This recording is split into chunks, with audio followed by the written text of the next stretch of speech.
There's a version of history that most of us were taught in school. Civilizations rise, they grow, they get bigger and more complex, and then they collapse. And then something new rises from the ruins.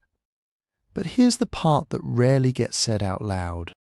That pattern has repeated so many times, so completely, with such consistency across every continent and every era, that it starts to feel less like a series of historical accidents and more like something almost built into the way human societies work.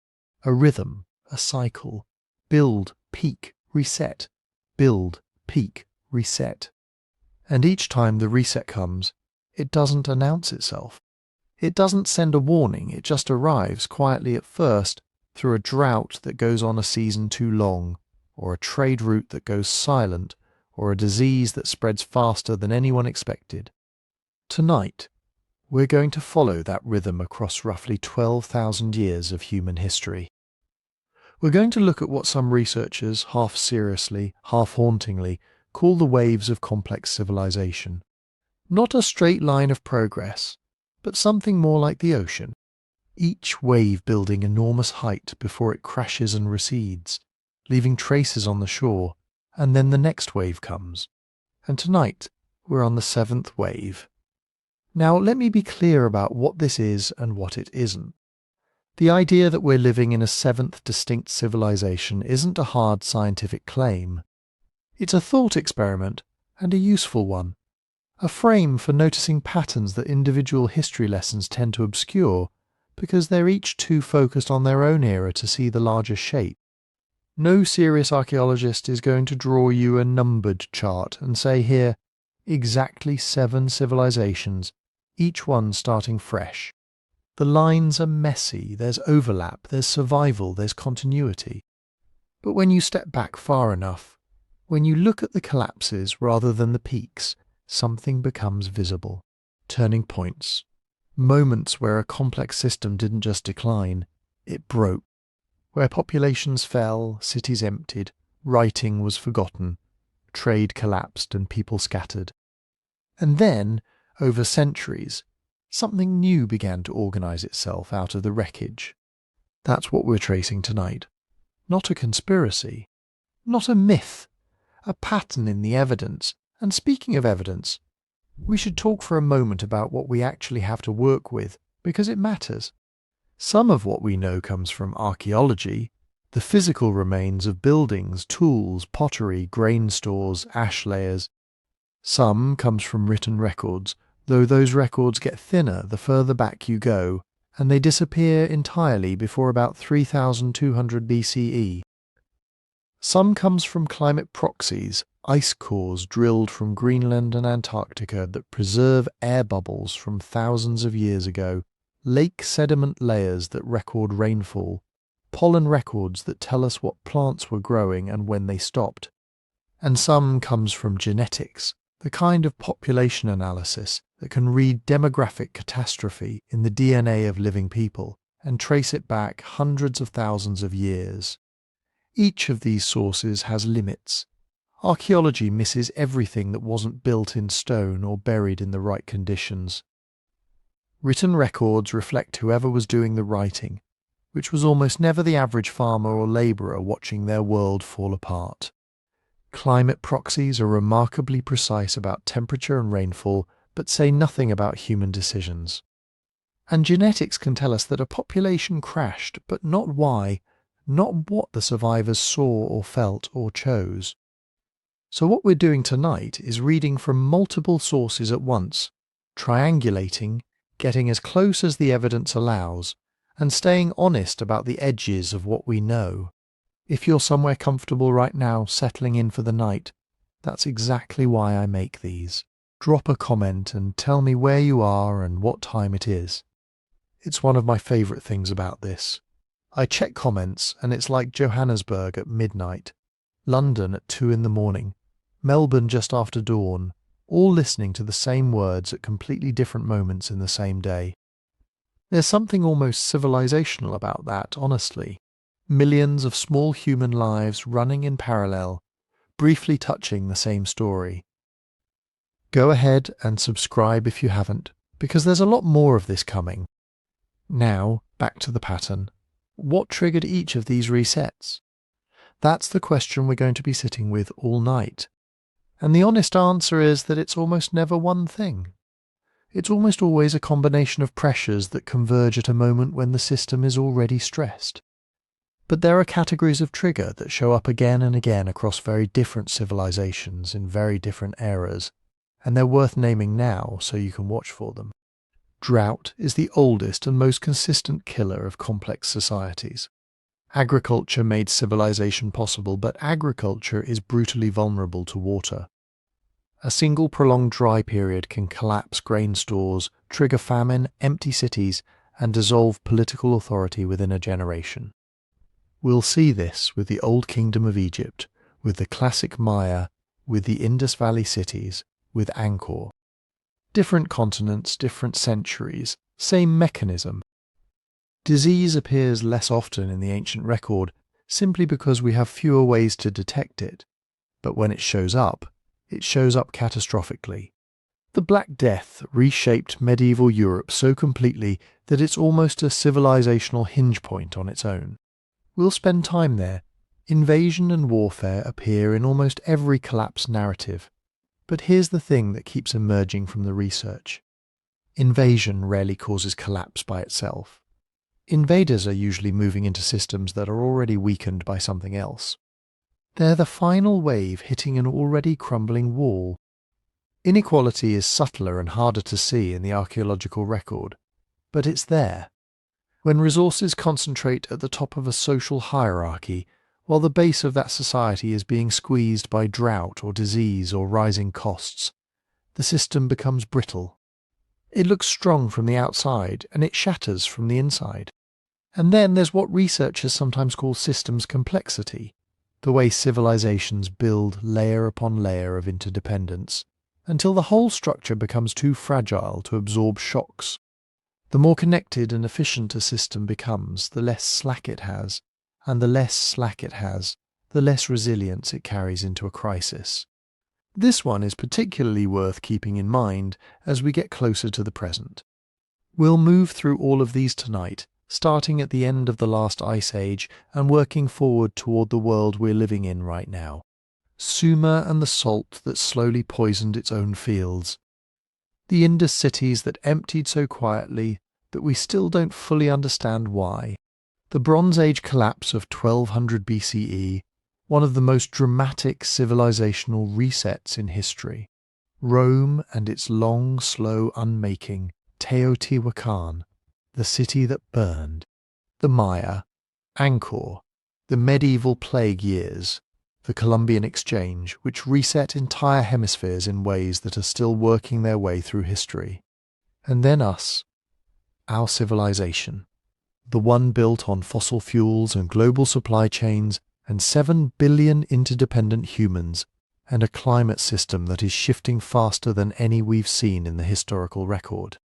Every one of those earlier societies thought they were the permanent ones, the ones that had finally figured it out. They built for permanence. They wrote laws meant to last forever. They raised monuments intended to outlast memory itself. Some of them are gone so completely that we spent centuries not knowing they ever existed. So let's start at the beginning of the current cycle. 12,000 years ago, when the ice was retreating and the first farmers were pushing seeds into soil, and something entirely new was beginning to take shape.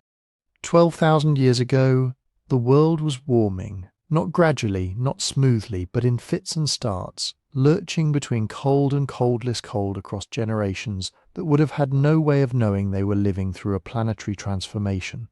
The glaciers were retreating, sea levels were rising. Ecosystems that had been locked in place for tens of thousands of years were reorganizing. And somewhere in the arc of land we now call the Fertile Crescent, a few groups of people were doing something that no one had ever really done before. They were staying put. This is where the first experiment begins. And like most experiments, it was fragile in ways that wouldn't become obvious until it started to fail. For the vast majority of human history, staying put was the wrong strategy. Mobile foragers were resilient, precisely because they could move. When one area dried out, they left. When game migrated, they followed. When a water source failed, they walked until they found another one. Their survival was built on flexibility, on not being too invested in any particular patch of ground. Then, slowly in the Levant and Anatolia, and the hills above the Tigris and Euphrates, something shifted. People began returning to the same places season after season. They began harvesting wild grasses in concentrated patches rather than grazing across wide territories. They began storing surplus food rather than consuming it in place. They began building structures meant to last longer than a single season. What drove this shift is still genuinely debated. The standard answer is that agriculture was invented because it was more efficient, because farming produces more calories per acre than foraging. But that story doesn't quite hold up when you look closely, because early farming was actually harder than foraging, more labour-intensive, more dependent on a narrow range of foods, and more vulnerable to a single bad season. The people who first started cultivating wild grasses weren't necessarily eating better than their ancestors. They were doing something else. They were taking a bet, trading flexibility for density, mobility for accumulation. Some researchers think ritual drove the transition as much as food security did. The site at Göbekli Tepe in what is now southeastern Turkey is one of the most challenging pieces of evidence we have for this period. It's a complex of carved stone pillars arranged in circles, built by people who were still largely foraging, dated to roughly 11,500 years ago. There's no clear evidence of permanent habitation at the site itself. What there is effort, enormous, organised, sustained effort from communities that must have gathered from a wide surrounding area to build something that served a purpose we don't fully understand. Some archaeologists have argued that it was the demands of feeding large gatherings at ritual centres like this one that created the pressure to cultivate rather than the other way around. That farming didn't come first and then allow for ceremony, but that ceremony came first and farming followed as a way to sustain it. Whether that theory holds or not, it tells us something important. The transition to settled life wasn't a clean, rational choice. It was messy, experimental, socially entangled, and it was happening in a climate that was not cooperating. Because here's what the ice cores show us about this period. The end of the last ice age wasn't a smooth warming trend. It was punctuated by violent swings. The most significant of these was an event called the Younger Dryas, a sudden and severe cold snap that hit roughly 12,900 years ago and lasted about 1,200 years. Temperatures in parts of the northern hemisphere dropped dramatically within what may have been just a few decades. Glaciers that had been retreating advanced again. Rainfall patterns shifted abruptly. The plant communities that early farmers and foragers had been depending on contracted or vanished from large areas. This matters enormously for understanding the first reset, because the Younger Dryas hits right at the moment when these early experiments in settled life were just beginning. For the communities that had started to depend on concentrated wild grain harvests, on returning to the same places year after year, a climate reversal of this magnitude was catastrophic in a way it simply wouldn't have been for fully mobile foragers. You can't pick up a grain storage pit and follow the rains. You can't easily dismantle a community that has built its social structure around a particular site. Dependency, once established, creates vulnerability. And the Younger Dryas was followed by the warming that finally ended the Ice Age for good, around 11,700 years ago, which then created its own disruptions. Species that had been stable prey for tens of thousands of years went extinct or dramatically declined, partly from hunting pressure and partly from habitat change. The megafauna, the mammoths and giant aurochs, and wild horses that had been central to the diets of late Ice Age hunters, thinned out or disappeared from large parts of the landscape across just a few thousand years. This wasn't a catastrophe in the Hollywood sense. It was a slow-motion resource contraction that pushed communities toward the crops and domesticated animals that would eventually become the backbone of agriculture. By around 10,000 years ago, in the most productive parts of the Fertile Crescent, something recognizable as early farming villages had taken shape. Small settlements of dozens to a few hundred people, cultivating emmer wheat and einkorn and lentils, keeping goats and sheep, building mud brick houses, storing grain in communal facilities. Çatalhöyük in central Anatolia, which thrived from around 7,500 to 5,700 BCE, gives us a detailed window into what this life looked like. People living in densely packed houses entered from the roof. The dead were buried beneath the floors of the living. There was elaborate symbolic art on the walls, plastered skulls, cattle imagery, figures that seemed to carry ritual significance. It was not a simple, primitive existence. It was complex, organized, and deeply strange by any modern standard. But it was also under pressure in ways that are only visible when you look at the full arc of the site's occupation. Analysis of the bones found at Çatalhöyük shows evidence of increasing nutritional stress in the later periods of the settlement. Dental health declined. Signs of infection and disease became more common. The population density that made the settlement socially rich also made it epidemiologically dangerous. Animals kept nearby, grain stores attracting rodents, refuse accumulating close to living spaces. All of this created conditions for disease transmission that mobile foragers simply never experienced at the same scale. There's also evidence of soil degradation around early agricultural sites in this period. The intensive cultivation of a small number of crops on the same land year after year depletes specific nutrients and encourages erosion in ways that broader foraging never does. Early farmers didn't fully understand this, couldn't have. They were working with empirical knowledge built over generations, not soil chemistry. But the land was keeping its own record, and some sites show signs of declining crop yields in their later phases. What we see across the Levant and Anatolia in the period between roughly 6,500 and 5,500 BCE is a pattern of settlement contraction and abandonment. Some sites that had been continuously occupied for centuries were left. Others shrank significantly. Populations that had been concentrating dispersed again. This wasn't a dramatic single collapse. It doesn't look like burning or invasion, though there are occasional signs of both in the record. It looks more like a gradual unravelling communities, reaching the limits of what a particular patch of land could sustainably provide, then reorganizing, moving, starting over somewhere else. Climate again plays a role here. There was a significant cooling and drying event around 6,200 BCE, what climatologists call the 8.2 kiloyear event, caused by a massive freshwater pulse from melting glacial lakes into the North Atlantic, that temporarily disrupted ocean circulation. Pollen records and lake sediments from across the Middle East show a sharp reduction in rainfall during this period. For farming communities already pushing the limits of local soil and water resources, a dry century or two could have been the pressure that broke the experiment. What we cannot say is that any of this represents a full civilizational collapse in the way that word will apply to later societies. The people who left Çatalhöyük did not disappear. The knowledge they carried of cultivation, of animal husbandry, of building and storage, spread outward. Some of it went west into Europe, carried by migrating farming populations whose DNA shows up clearly in modern European genomes.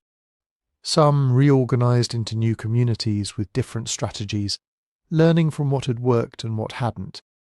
But something was lost too, not just in the usual sense of ruins and silence. Something was lost in the sense that this first round of settled complexity reached a limit and came back from it diminished. The populations that followed would eventually build again, build larger and more durably. But they were building on the lessons of an earlier experiment that had already demonstrated how quickly dependence on a fixed place, a small number of crops, and a stable climate could become a liability when any of those three things shifted. The farming revolution didn't fail, but its first chapter ended quietly, in abandoned mud brick rooms and thinning harvests, and people walking away from the most ambitious thing their ancestors had ever tried to build. The next chapter would go much further, and the failure would be much louder. Southern Mesopotamia was never an obvious place to start a civilization.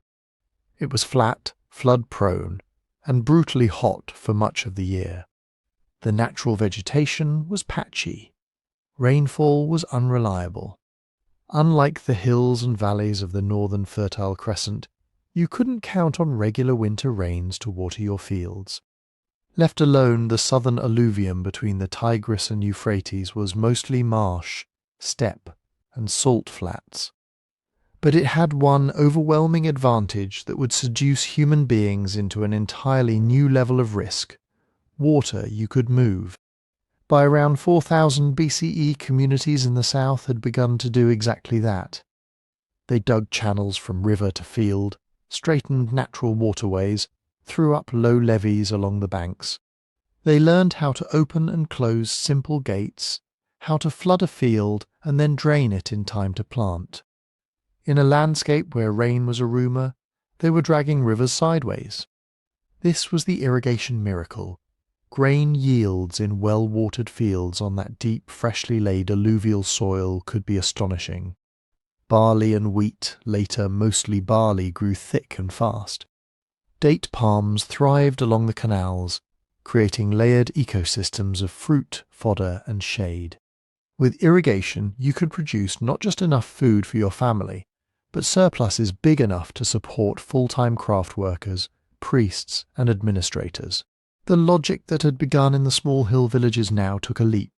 Settlements swelled into towns, then into something new. By around 3200 BCE, southern Mesopotamia was dotted with dense urban centres we now call city-states: Uruk, Ur, Lagash, Nippur, Umma, Kish. Each had its temples, its storehouses, its surrounding fields threaded with canals and ditches like veins. In these cities, the rhythm of life shifted decisively. No longer simply planting when the rains came. People now lived by calendars that told them when to open the sluices, when to repair the embankments, when to scrape silt from clogged channels. The management of water became the management of society. To live in Sumer was to live inside a machine made of mud brick, labour, and flowing rivers. And like any machine run hard, it began to wear down in places its builders couldn't see. When you irrigate in a hot, dry climate, the water doesn't just go where you want it. Some of it soaks down and drains away. Some is taken up by plants. But a lot simply sits near the surface and evaporates. River water is never pure. It carries dissolved minerals leached from the rocks it has crossed. When that water evaporates from the soil, the salts stay behind. At first it's invisible. The fields are rich, dark, generous. Harvests soar. People are born into a world that seems newly abundant, and they do what humans always do in such a world. They have more children. Generation after generation, more canals are dug. More land is brought under irrigation. More water is pulled across the fields. The water table begins to rise. In some areas the soil becomes waterlogged, its pores filled not with air, but with stagnant, mineral-rich water. Roots struggle. Plants yellow over decades, then centuries. The quiet chemistry of the land changes. Salts work their way up toward the surface. In the driest months they form pale crusts on the fields. If you touch that soil, it is hard, tight, reluctant to soak in new water. Barley, the hardier of the cereals, can tolerate more salt than wheat, but not infinite amounts. At a certain point, growth falters, stalks grow shorter. Grains are fewer. Cuneiform tablets from later Sumerian and Akkadian periods, when scribes were keeping careful accounts, hint at this downward slope. Over the 3rd millennium BCE, wheat virtually disappears from the records in parts of southern Mesopotamia, replaced by barley. Yields that were once recorded at heroic levels slowly diminish. The empirical response was to switch crops, deepen canals, extend fields further north where the soil was fresher. The underlying problem remained. Salinization and waterlogging are not disasters in the dramatic sense. They do not announce themselves with a single year of famine and fire. They are slow triggers. They erode margins quietly, narrowing the band between sufficiency and shortage. And in a system that has built its entire political and religious identity on the promise that the gods will keep the waters flowing and the granaries full, narrowing that band is dangerous. Each Sumerian city-state rested on a delicate triangle. At one corner, the land and its waterworks, fields, canals, levees. At another, the labour needed to maintain them. Farmers who also doubled as canal diggers, embankment repairers and emergency flood crews. At the third, the institutions that claimed to coordinate and legitimise all this effort. Temples, palaces, councils of elders, kings. When the land's productivity began to falter, the strain radiated out along all three sides. If you needed more hands to clear salt-encrusted topsoil or cut new feeder channels, you called up more labour from the countryside. That labour had to come from somewhere. Fields left less tended, families stretched thinner, seasonal work stretching into near-permanent corvée. When harvests underperformed, surplus shrank. But the obligations owed to temple and palace rarely did. Debts accumulated, people sold their land, then themselves, into dependency. In such a world, every neighbouring city-state was both partner and rival. Canals crossed boundaries. Upstream users could divert water, leaving downstream fields dry at critical moments. Disputes over boundaries, ditches and harvest hollies show up repeatedly in surviving inscriptions.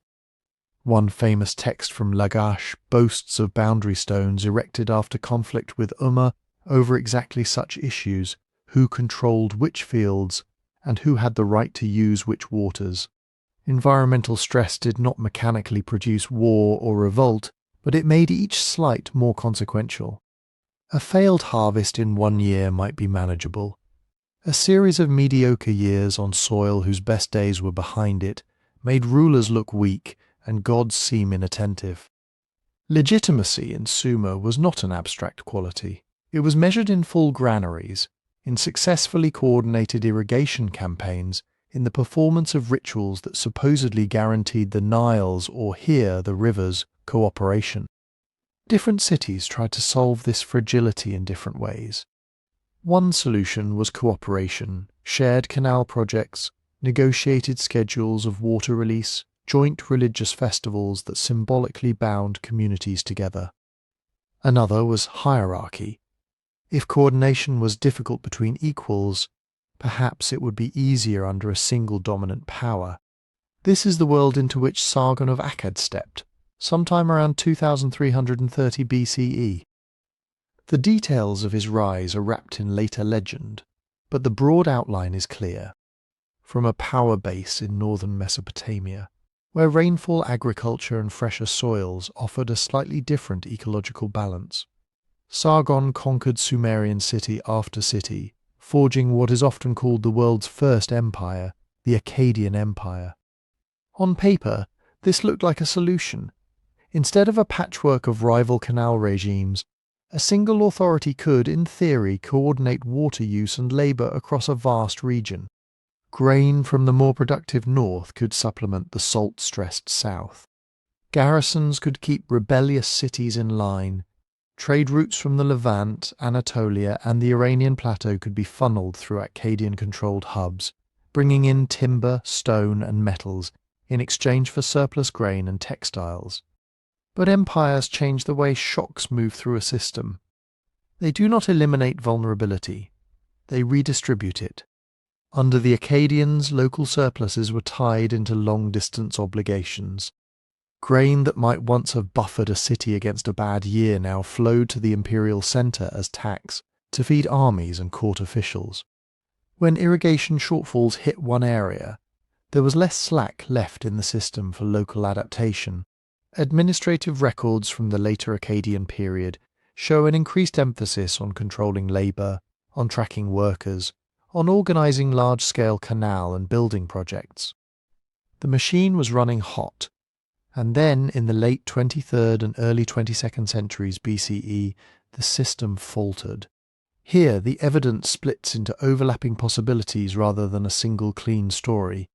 Some paleoclimate records from the region, dust deposits in Syrian and Iraqi lake beds, changes in sediment in the Gulf, suggest a period of increased aridity around 4.2 thousand years ago. Less rainfall in the north would have meant less dependable rivers in the south, just as salinisation was narrowing yields. A sustained drought of even a few decades, layered onto long-term soil decline, could have pushed marginal land out of cultivation and made the core regions precarious. At the same time, there are clear signs of internal disruption. Texts from the end of the Akkadian period speak of famine, of people selling children for food, of northern cities like Tel Leilan being suddenly abandoned. Later Mesopotamian chronicles remember an invasion by the Gutians, mountain peoples from the Zagros, often cast as the barbarians who toppled Akkad. Whether that was a massive invasion or a slower infiltration of highland groups taking advantage of weakened lowland states is debated, but it points to political fragmentation. Trade networks may also have frayed.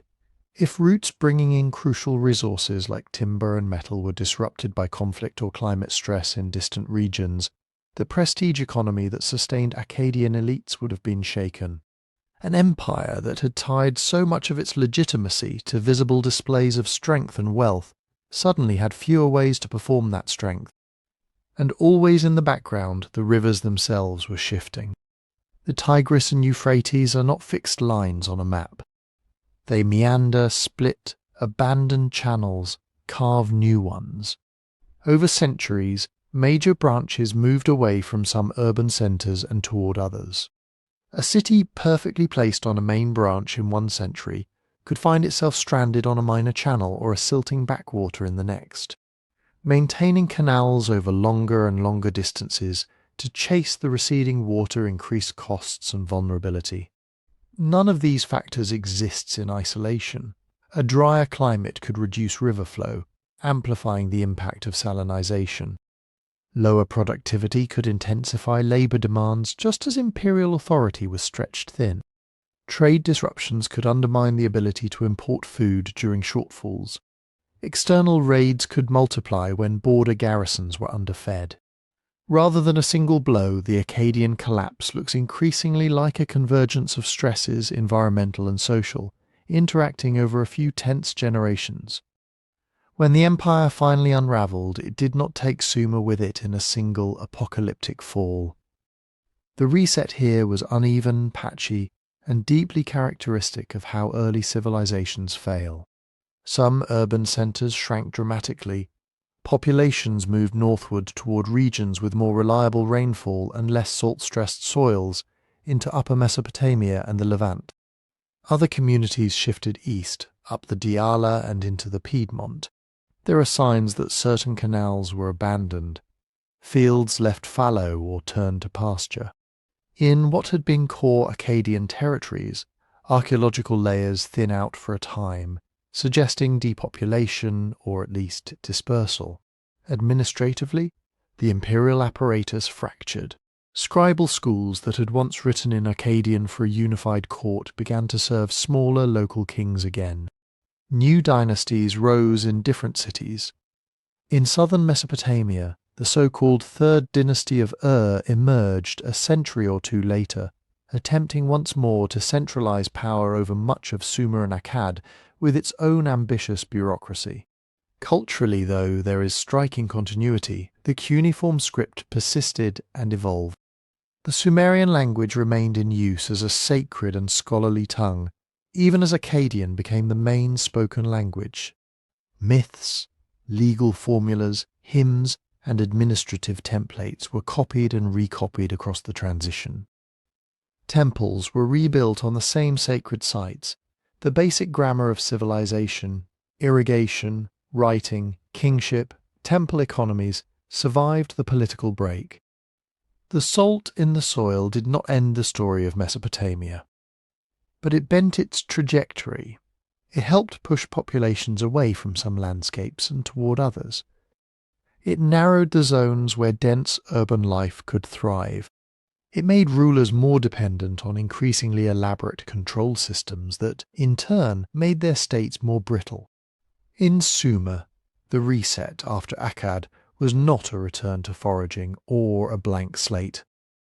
It was a reorganization, people moving along the rivers to more forgiving ground, old institutions shaken and remade, stories and techniques carried forward even as particular cities dimmed. The land had given an extraordinary gift when humans first learned to move its water. Over the centuries, the quiet accumulation of salt and stress presented the bill. And yet the experiment continued, just upriver, under new kings, with new names for old gods, setting the stage for the next fragile balance between people, power, and a climate that would refuse to sit still. While Sumer was wrestling with salt and shifting rivers, another experiment in urban life was unfolding far to the east, along a different set of waters, in the basins of the Indus and its tributaries, and along now vanished channels across what is today Pakistan and northwest India. A civilization grew that in some ways feels uncannily modern, and in other ways remains stubbornly opaque. We call it the Indus, or Harappan civilization, after one of the first sites excavated. Between about 2600 and 1900 BCE at its height, it occupied an area larger than Egypt and Mesopotamia combined. Hundreds of settlements are known, from small villages to major cities like Mohenjo-Daro, Harappa, Dholavira, Ganweriwala, Rakhigarhi. Across this huge space, certain patterns repeat in ways that are hard to ignore. Streets tend to run on grid-like plans, often oriented to cardinal directions. Many houses have private wells and bathrooms. There are standardized baked bricks with consistent proportions used from the coast of Gujarat up into the Punjab.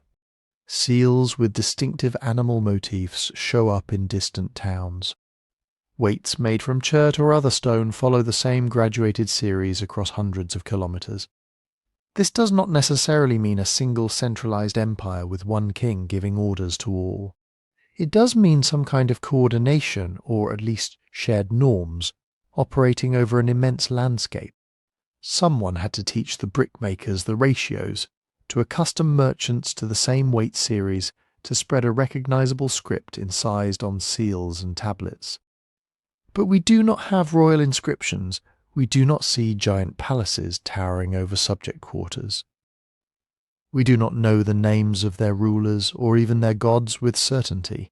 In a way, the silence is part of the story. The Indus script, carved into steatite seals, impressed on clay, scratched on pottery, has resisted all attempts at secure decipherment. Without long texts, we lack the self-explanations other civilizations left us. What we see instead is a material world. Water tanks, drains, platforms, workshops, a civilization that seems to have lavished its care less on monuments that proclaim individual glory and more on infrastructure that quietly serves daily life. To understand why this world eventually thinned and transformed, we have to look at its climate engine, the monsoon, and the rivers it feeds. Unlike Mesopotamia's snow-fed rivers, the Indus and its neighbours are tied to seasonal pulses of rain. Each year, hot air over the subcontinent draws in moist air from the ocean. The summer monsoon arrives, bringing intense rainfall to some regions and just enough to others. Rivers swell, floodplains are replenished, groundwater is recharged. When the monsoon weakens or shifts its pattern, the entire water budget of the region changes. Paleoclimate evidence, sediments from lakes, oxygen isotopes in cave stalagmites, cores from the Arabian Sea, suggests that over the 3rd and 2nd millennia BCE, the monsoon system did not stay perfectly steady. There are signs of gradual weakening and increased variability, years with less rain, shorter monsoon seasons, a tendency toward drier conditions in some parts of the Indus sphere. Rivers are not passive channels in this story. In the northwest of the subcontinent, especially along what is now called the Gagga-Hakra system, rivers that once ran full appear to have dwindled or shifted course. Satellite imagery shows relict channels snaking across the plains. Ground surveys and cores reveal old riverbeds now dry or seasonally ephemeral. Many Harappan sites line these paleo-channels, indicating that when the civilization flourished, water once flowed there. This has led to one of the more contested debates in South Asian archaeology, the identification of the Gagga-Hakra with the Saraswati, a river praised in ancient Vedic texts as mighty and wide. Some researchers argue that the Saraswati was indeed a large Himalayan-fed river in the early Holocene that gradually lost its glacial sources as tectonics and river capture diverted its feeders toward the Ganges and Indus. On this view, many Harappan cities would have stood along a great river that was slowly dying. Others are more cautious. They point out that the chronology of Vedic texts likely postdates the urban Harappan phase. They note that some of the Gagga-Hakra flow may have been monsoon-fed rather than permanently glacial. They stress that the exact match between textual description and physical river is far from settled. The Saraswati in this reading may be part memory, part idealization, not a simple label we can paste onto a satellite-traced channel. What is less controversial is that river dynamics changed. Channels that had supported dense settlements became less reliable. Some dried, others shifted away from established towns, combined with a general tendency toward weaker monsoons after around 2200–2000 BCE.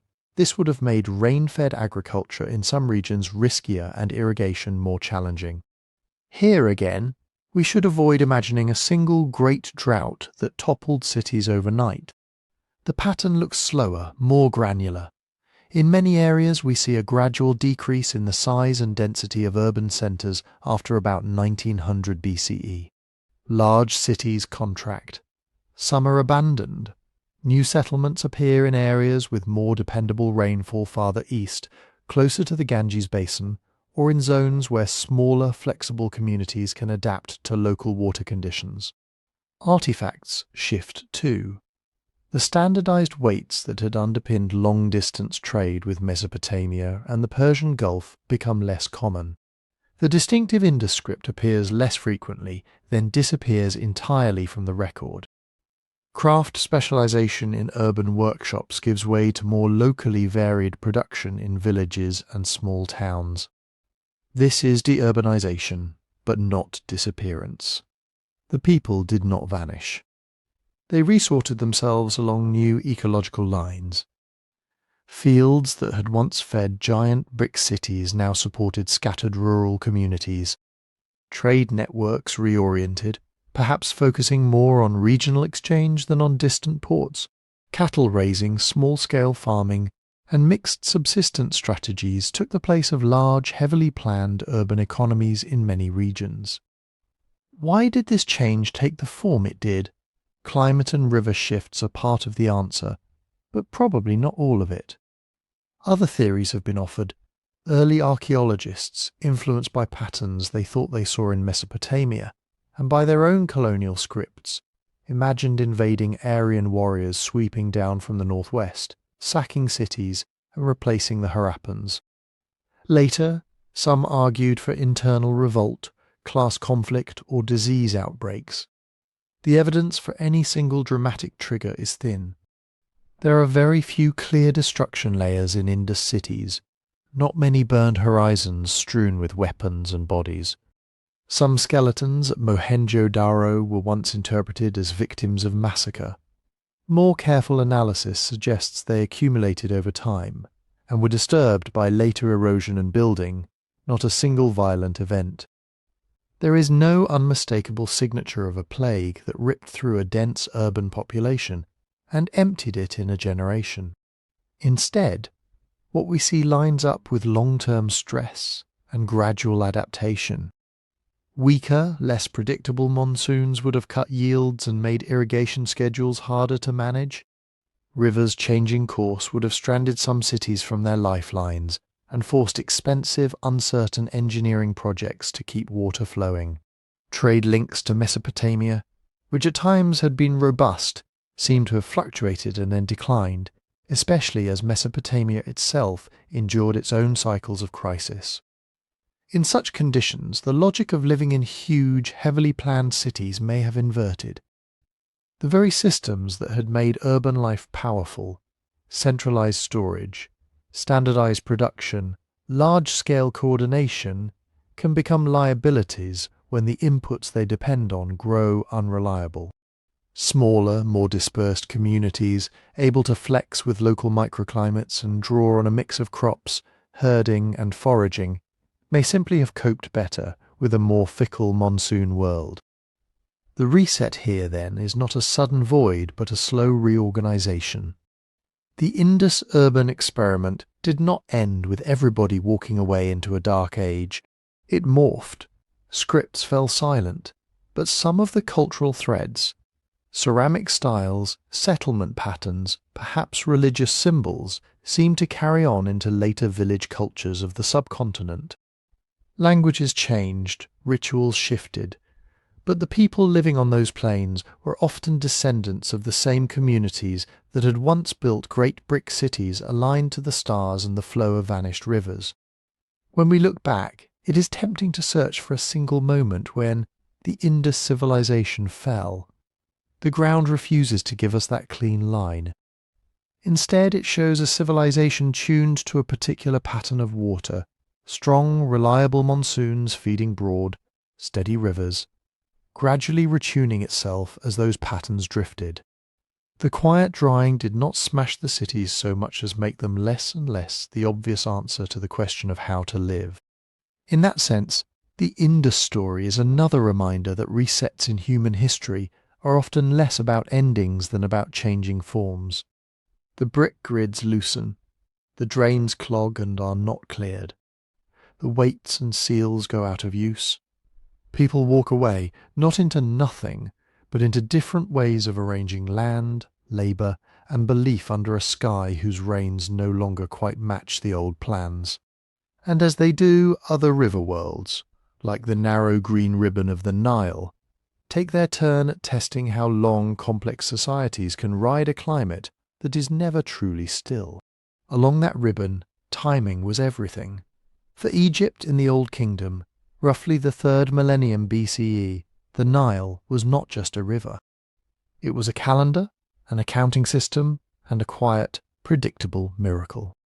Each year, in late summer, waters rose as distant equatorial rains and Ethiopian highland storms sent a pulse of brown, silt-heavy water north.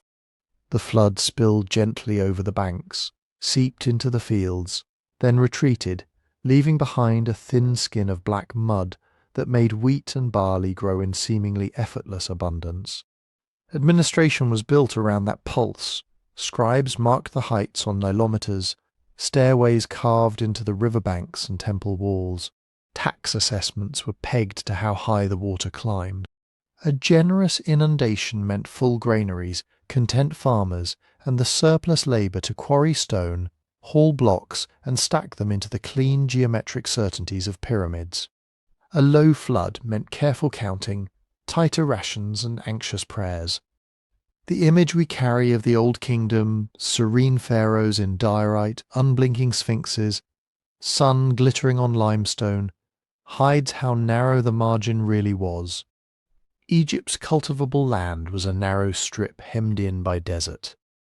Beyond the floodplain, there was almost nothing. No broad rain-fed hinterland to fall back on, no alternative river system, a few days' march away. When the Nile did what it was supposed to do, that constraint felt like security, a single manageable artery that could be measured, taxed, and channeled by a centralized state. When it faltered, there was nowhere else to go. At the end of the Old Kingdom, sometime around the 22nd century BCE, that reliability cracked. Inscriptions and later chronicles speak of years when the Nile did not rise enough, when the life-giving sheet of water stayed thin and close to the riverbanks. Modern paleoclimate studies point to a broader pattern behind those failed floods, shifts in the monsoon and in the position of the intertropical convergence zone, changes that echoed from the Atlantic to East Africa. Cores from lakes in Ethiopia and the East African Rift show signs of drying around this time. Records from the Eastern Mediterranean hint at wider regional instability, overlapping with the so-called 4.2 kilo-a-year event that also brushed Mesopotamia, and in a different way the Indus world. Reduced rainfall in the Nile's southern catchments would have translated, with brutal simplicity, into lower summer floods hundreds of kilometres downstream. For an ordinary farmer on a village plot, a single bad year was frightening but survivable, especially if the state made good on promises of relief. The whole logic of centralised granaries and royal administration was to smooth out that randomness, to turn the Nile's variable generosity into a dependable ration. Grain taken as tax in good years was, in theory, released in bad years. This is where climate and politics lock together. Famine in Egypt was never just about calories. It was a referendum on legitimacy. If the pharaoh was the one who made the Nile flood, or at least the one whose right relationship with the gods kept creation in balance, then repeated low inundations were not simply agricultural failures. They were cosmic failures. If the state could no longer open its storerooms, if shipments of grain to starving districts dried up or were diverted, people were not just hungry, they were confronted with the possibility that the entire political theology of Egypt had broken. Some inscriptions from the late Old Kingdom and the following centuries paint haunting pictures. Later Middle Kingdom texts, looking back, speak of people wandering the land in search of food, of the poor raiding the rich, of temples defiled and mummies torn from their coffins. Autobiographical tomb inscriptions from provincial officials, carved closer to the events, emphasize how they personally fed their districts during hard times, how they opened their granaries to the hungry when others failed. We should be cautious here. Many of these accounts have rhetorical agendas. A governor who boasts, "I gave bread to the starving when Upper Egypt was dying of hunger," is simultaneously advertising his own virtues and, perhaps, exaggerating the scale of the crisis to make himself shine brighter. Middle Kingdom literary texts may project back their own anxieties into a half-remembered past, turning a messy period into a cautionary tale. Archaeology offers its own kind of testimony. Toward the end of the Sixth Dynasty, royal pyramids shrink. The fine stonework and elaborate temples of earlier reigns give way to more modest constructions. Some monumental building projects seem unfinished or curtailed. In the provinces, however, the tombs of nomarchs, regional governors, grow more elaborate with richer decoration and more confident inscriptions. That pattern suggests a shifting balance of power. When the central court could no longer guarantee the old levels of patronage, wealth and authority coagulated in the nomes, the local districts. Governors whose families had once been dependent on royal favour began to act more like independent lords. They raised their own troops. They managed local irrigation and grain storage. They sometimes passed office hereditarily, loosening the king's grip on appointments. Decentralization in this sense is both a symptom and a cause of collapse. It is a response to a central system that is failing to deliver, especially in the face of repeated low floods and the strain of feeding a still large population. But once local nodes begin taking over key functions, the rationale for a powerful centre weakens further. Tax revenues shrink when governors keep more grain to feed their own people and ensure against future bad years. With less revenue, the court finds it harder to mount river works, pay officials, or maintain the ideological apparatus of temples and rites that proclaim cosmic stability. Over time, the feedback loop deepens. Less central control means more variation in how different regions cope. Some manage relatively well, led by competent nomarchs sitting atop local granaries. Others falter. The political map fractures into a patchwork of stronger and weaker districts, each living through the same climate events, with different tools and different outcomes. This fractured landscape is what historians call the First Intermediate Period, roughly the time between the Old Kingdom and the Middle Kingdom. On older narratives, it was painted as a dark age. Chaos, anarchy, the collapse of order. The ground tells a more complex story. People did not abandon the Nile. Villages continued. Irrigation channels still carried what water there was to fields. Local cults thrived. What changed was the scale and focus of power, and the texture of everyday belief about death and status. In the Old Kingdom, the afterlife was heavily centered on the king. The pharaoh's pyramid complex was the axis around which the machinery of eternity turned. Elite burials were often dependent on proximity to royal necropolises and on access to priests serving the king's mortuary cult. In the First Intermediate Period, burial practices diversify. More modest tombs proliferate in provincial cemeteries. Coffin decoration evolves. The spells and protective texts that had once been largely confined to royal contexts begin to appear on the coffins of non-royal elites. Then, on simpler burials, the journey to the afterlife becomes, in a sense, democratized. Salvation and protection are no longer quite so tightly monopolized by the royal house. Politically, Egypt splits between rival centers, Heracleopolis in the north, Thebes in the south, each claiming the mantle of kingship, each negotiating with or fighting powerful nomarchs. Over generations, Theban rulers gradually extend their influence, combining military force with marriage alliances and ideological work. They invoke ancient motifs of unity, revive and repurpose old kingdom symbols, and present themselves as restorers rather than innovators. By the time Egypt is reunified under the early Middle Kingdom around the 20th century BCE, the reset has run its course.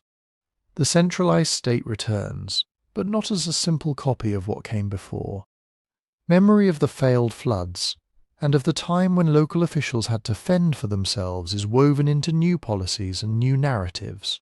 The Middle Kingdom kings pay close attention to provincial elites, curbing their autonomy more carefully. They invest again in nilometers, in prediction, in the ritual and technical management of the flood. Underneath, the same basic vulnerability remains, a civilization perched on the yearly rise of one river. But the Old Kingdom's quiet shattering, and the First Intermediate Period's patchwork responses leave behind a different understanding of how that dependency can break, and what kinds of political and spiritual forms might grow in the cracks while the waters hesitate. Soon, other kingdoms around the Eastern Mediterranean will learn their own versions of this lesson, not from a failing river, but from storms, sea peoples, and a different kind of systemic unravelling at the end of the Bronze Age. By the late 2nd millennium BCE, that lesson about vulnerability and scale was playing out on a much bigger stage. Stretch a map from Greece to the Levant, down into Egypt, out across Anatolia and Mesopotamia. Around 1300 BCE, this zone was dense with kingdoms, Mycenaean palaces scattered across the Greek mainland, the Hittite Empire spread over central Anatolia, New Kingdom Egypt, projecting power deep into Canaan, the wealthy port city of Ugarit, the trading hubs of Cyprus, the Kassite kings in Babylonia. Unlike the earlier riverine worlds, these states were tied together not by a single artery but by a web. Bronze itself sat at the centre of that web. To make it you needed copper and tin, often from far-flung mines. Timber for ships and palaces came from particular mountain slopes. Luxury goods, glass, lapis, fine textiles moved along sea lanes and caravan routes. Diplomats, merchants, mercenaries and slaves moved with them. In the archives of Amarna and Hattusa, the kings of this world address each other as brother. They send gold statues, brides, and physicians. They complain when a shipment is late or the quality is poor. They beg for grain in lean years, expecting that reciprocity and prestige will compel a response. The letters read almost like family arguments in a very rich, very tense household. Economically power pooled in palaces and temples. These were not merely royal residences. They were warehouses, record offices, redistribution centres. Local farmers and craft workers paid in goods and labour. Scribes recorded everything on clay tablets or painted papyrus. Bureaucrats gathered grain, wool, oil and metal, then sent them out again as rations, payments, offerings or trade cargo. In many places, private markets existed, but the palace sat at the core, smoothing out local shortages, organising massive building projects and feeding armies. For a while this worked remarkably well. Ships crisscrossed the eastern Mediterranean, their hulls full of copper ingots and amphorae of wine. Caravans threaded their way between city-states and imperial outposts.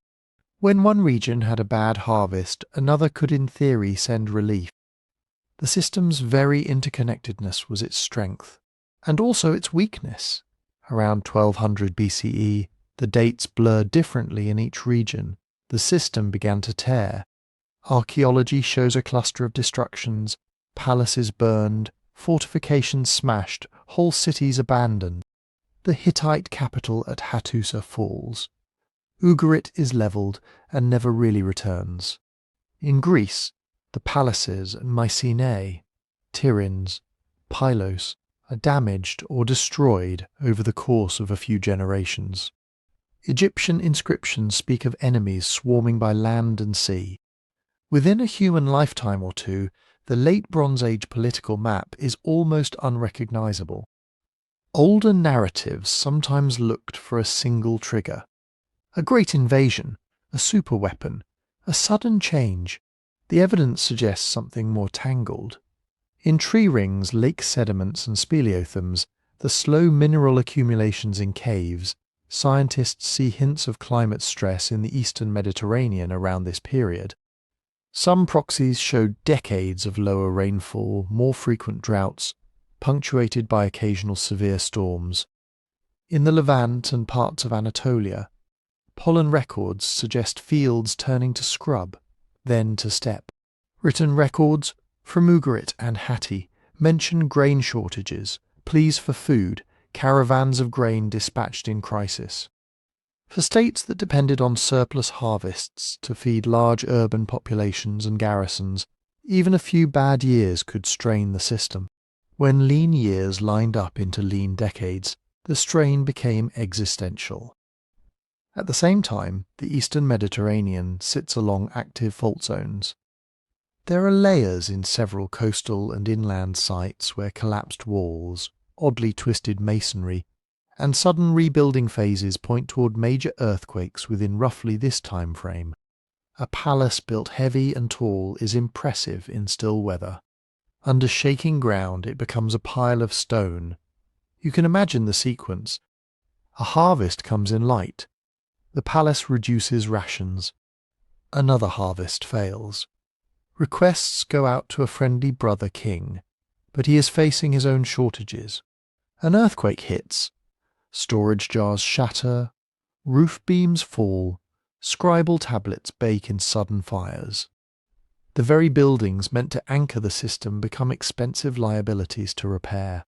Within these pressures, social tensions sharpen. In some destruction layers, we find evidence not just of hurried flight, but of internal violence. Smashed statues of kings, looted storerooms, signs that fire spread from inside rather than from siege engines outside the walls. It is not hard to imagine debt-burdened farmers, conscript soldiers or marginalized groups seizing a moment of chaos to turn on representatives of an order that had stopped protecting them. And then there are the attackers from outside. Egyptian reliefs from the reigns of Meneptah and Ramesses III show pharaohs battling confederations of outsiders by land and sea, the so-called Sea Peoples. The texts list them by name: Shurdan, Shekelish, Peleset, Denyen and others, and describe them as coming from the Isles, from the midst of the sea, families in ox carts trailing behind warriors in feathered headdresses.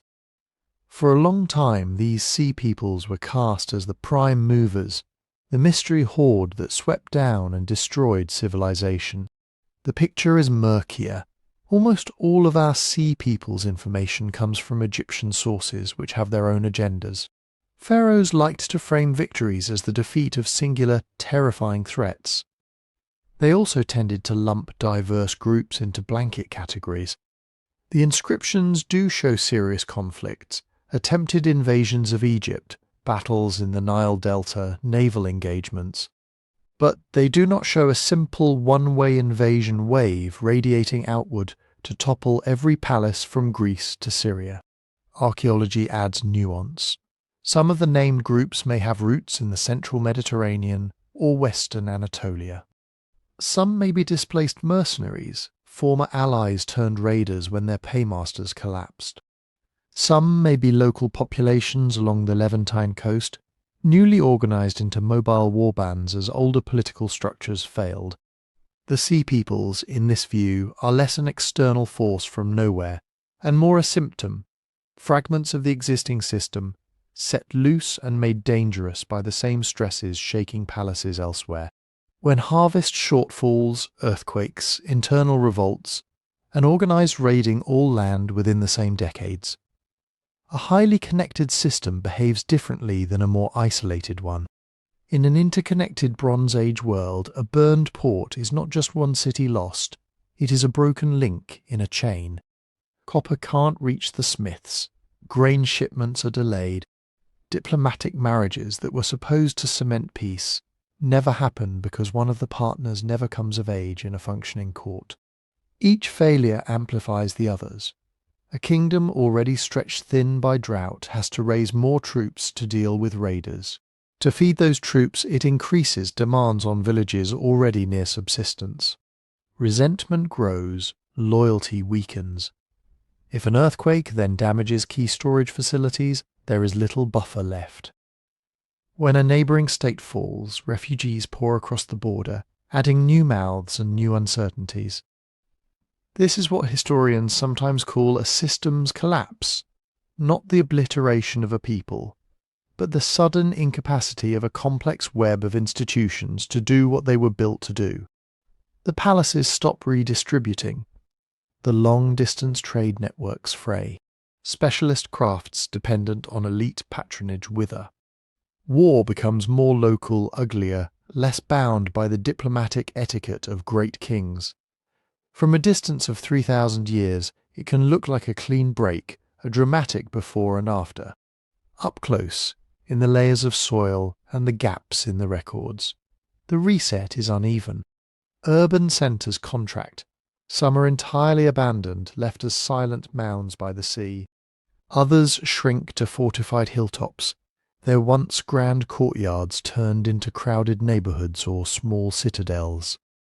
In Greece, the linear B writing system disappears with the palaces that used it. A whole bureaucratic way of thinking about accounting and administration goes quiet for centuries. In the Levant, cuneiform literacy thins and then reappears in altered forms. In some pockets, like the highlands of Canaan or parts of inland Anatolia, people who had lived in the shadow of great courts now organise life around smaller villages and hill forts. Yet people go on planting fields, herding animals, telling stories.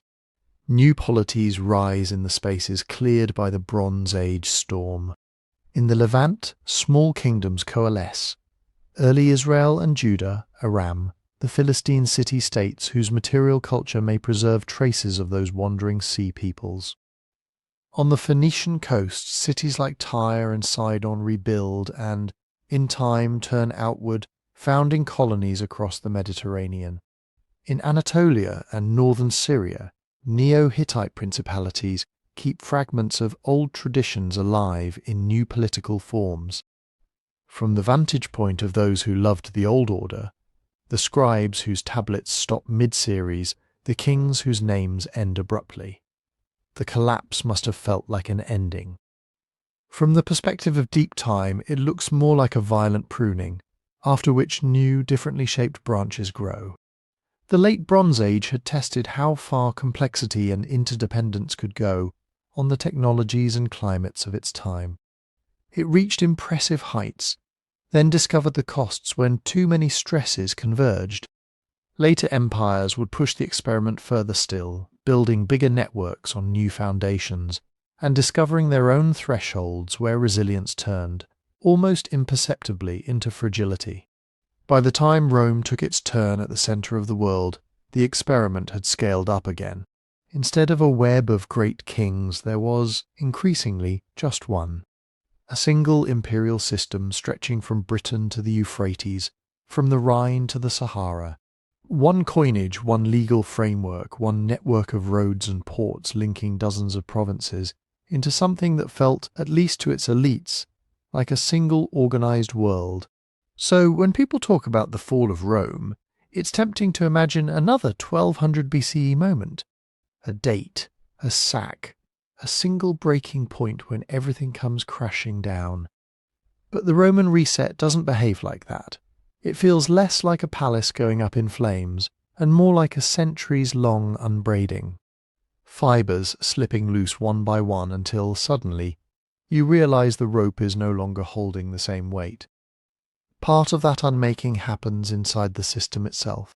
The empire of the 1st and 2nd centuries CE runs, in theory, on a simple fiction: the emperor as first citizen, army as loyal servant, Senate as dignified partner. Behind the scenes, it already depends on a careful balance between multiple power centres, provincial elites, urban populaces, military commanders, imperial household staff. When that balance frays, you start to see what historians call succession crises. But that phrase can sound more clinical than it felt. From the mid-3rd century on, emperors die fast. Some are killed in battle, others in palace plots, others abandoned by their own troops. Legions stationed on different frontiers proclaim their own candidates and march on the capital. An emperor reigning for 10 or 15 peaceful years becomes an exception rather than the rule. Each of these turnovers comes with costs. New regimes need payouts to secure loyalty. Coins are minted with less silver to stretch the treasury. Tax demands rise, especially on provincial landowners and smallholders at the margins. In some regions, people respond by slipping away, abandoning taxable land, joining self-defense bands, attaching themselves to large estates for protection in arrangements that prefigure medieval lordship. The army, once a relatively compact professional force, grows in size and political weight. Generals become kingmakers. Emperors coming from the frontier bring with them loyalties rooted more in specific armies than in the old civic rhetoric of Rome and Senate. The civil-military relationship tilts. The state exists increasingly to feed and pay soldiers, rather than soldiers existing to protect the state. At the same time, the fiscal machine strains. A long peace in the core provinces had let cities flourish. Bath complexes, theatres, aqueducts, and paved streets were expensive public luxuries, funded by a mix of imperial subventions and local elites eager for prestige. As crisis decades lengthen, those fountains and colonnades begin to feel less like proof of greatness and more like burdens. Curial classes in many cities try to dodge municipal offices that require them to spend their own fortunes on public works and grain distributions. In some areas, imperial edicts have to force wealthy citizens to remain on city councils at all. While Rome worries inwardly about succession and revenue, the world at its edges is moving. To the east, a new Persian power, the Sasanian dynasty, rises in the 3rd century. Unlike earlier Parthian rivals, the Sasanians push hard. They capture cities, pressure the eastern provinces, and even, famously, take an emperor prisoner.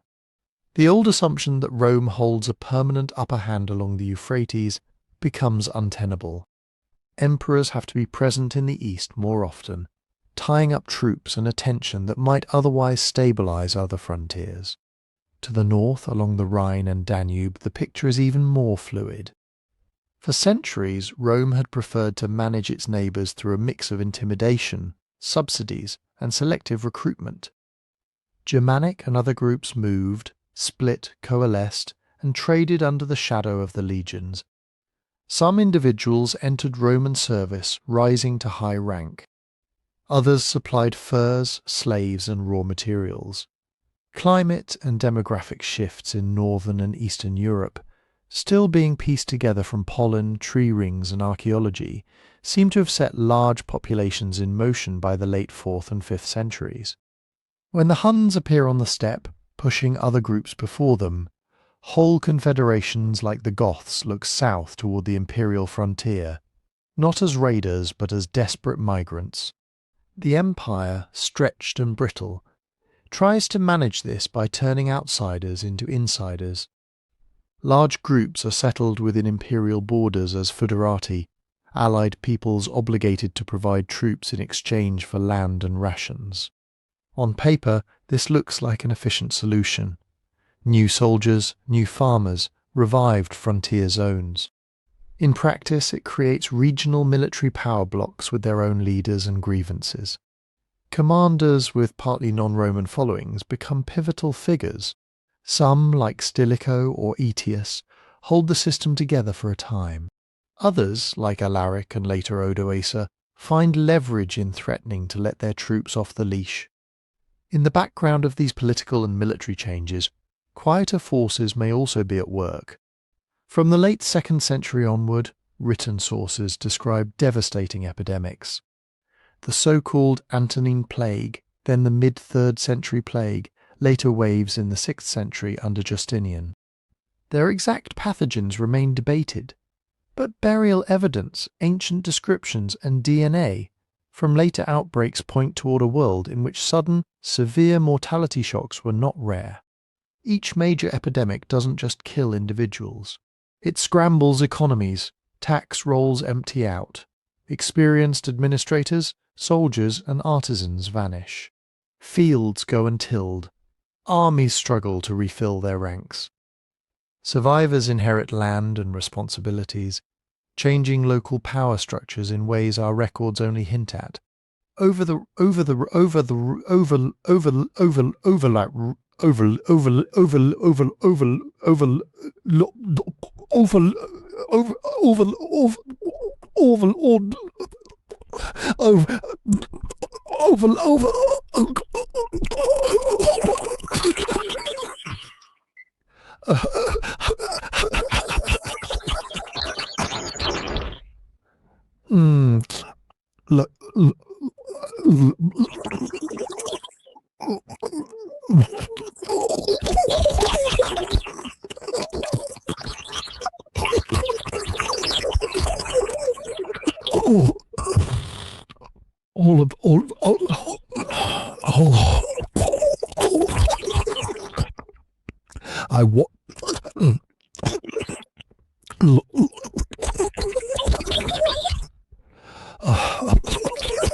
Tree rings and ice cores suggest cooler, more unstable conditions in parts of the northern hemisphere for several decades. The exact social impacts are debated, but in societies already under stress, shorter growing seasons or more erratic weather could push marginal communities past their limits. None of these factors, migration, warfare, epidemic, climate, acts alone. They interact with the empire's own institutional fatigue. In the western provinces, urban life slowly contracts. The Grand Forum and Bath complex that once structured daily routines fall quiet or are cannibalized for building stone. Aristocrats retreat to fortified villas or rural estates. City councils lose their role as engines of local governance and become, in some places, little more than tax collection committees under military oversight. Long-distance trade thins. African grain ships still cross to Italy for a time. Amphorae of oil and wine still move along the coasts. But the density changes. Standardized ceramics that once show up in bulk in Britain or Gaul become rarer and more localized. Coin circulation patterns shift. In some regions, people turn back to barter or to very small-scale metal use. Administration adapts too. Laws are still issued, taxes are still collected. Bishops and local magnates step into roles once held by imperial bureaucrats. Identity begins to tilt. Instead of thinking of themselves first as citizens of a vast Roman world, more people anchor their loyalties in narrower communities, a city, a region, a church, a warlord's following. In the East, the story bends differently. The eastern half of the empire, with its older urban networks, deeper tax base and stronger integration with eastern trade routes, weathers the storms more effectively. Constantinople grows into a true imperial capital. Bureaucracy becomes more centralized and more Christian in tone, but it remains recognizably Roman in law and habit. Greek replaces Latin as the main administrative language, yet officials and jurists still call themselves Romans for centuries.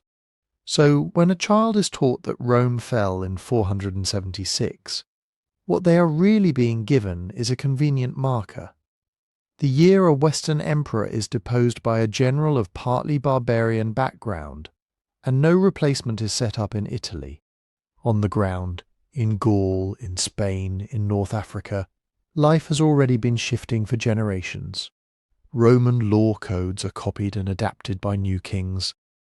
Latin continues, gradually changing into early French, Spanish, Italian.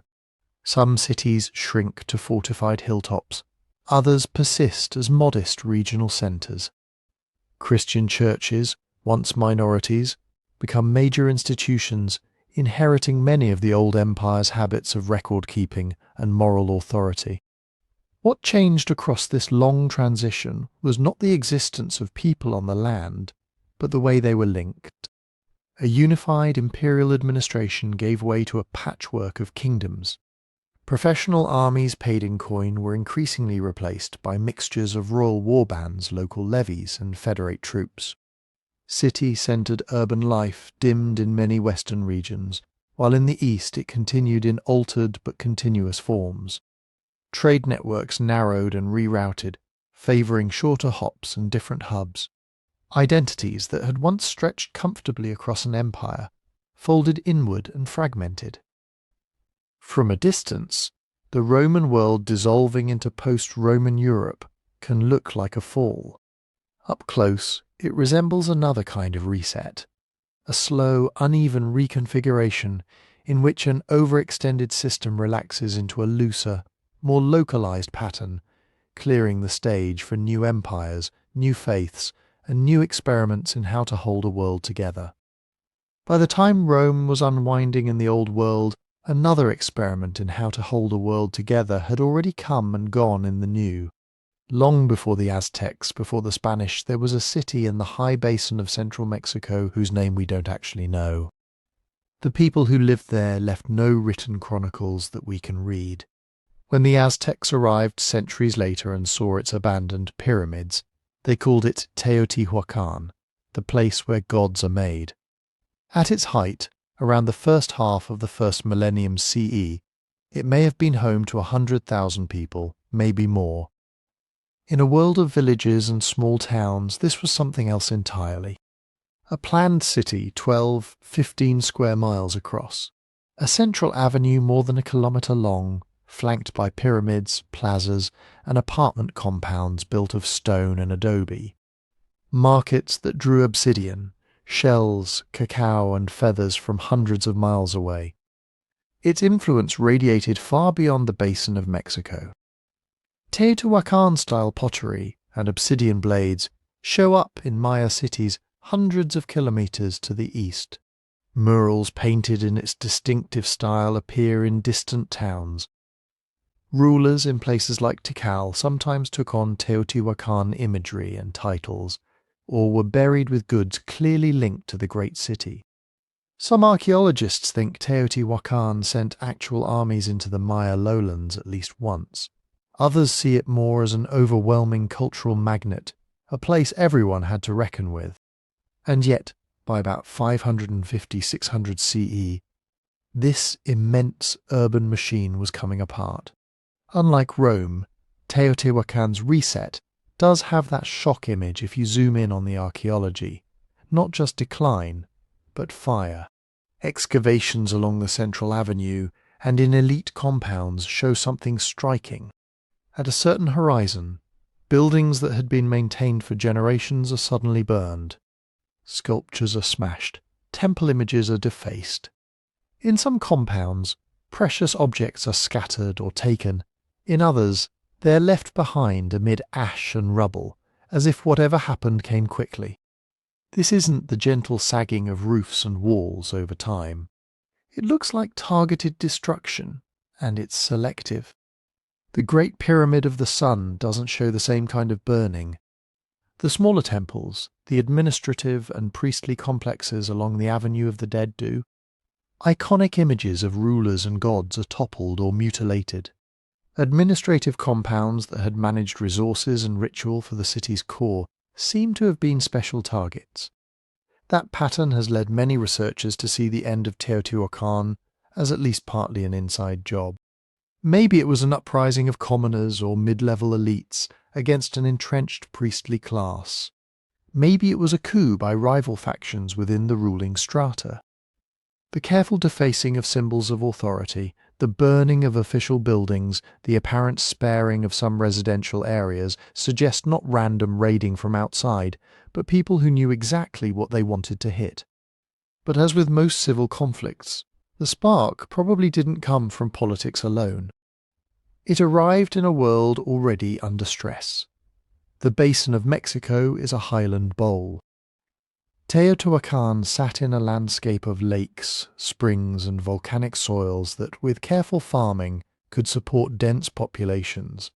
That abundance, though, came with strings attached. The region's climate is strongly seasonal. Rain falls mostly in summer. The dry season can be long.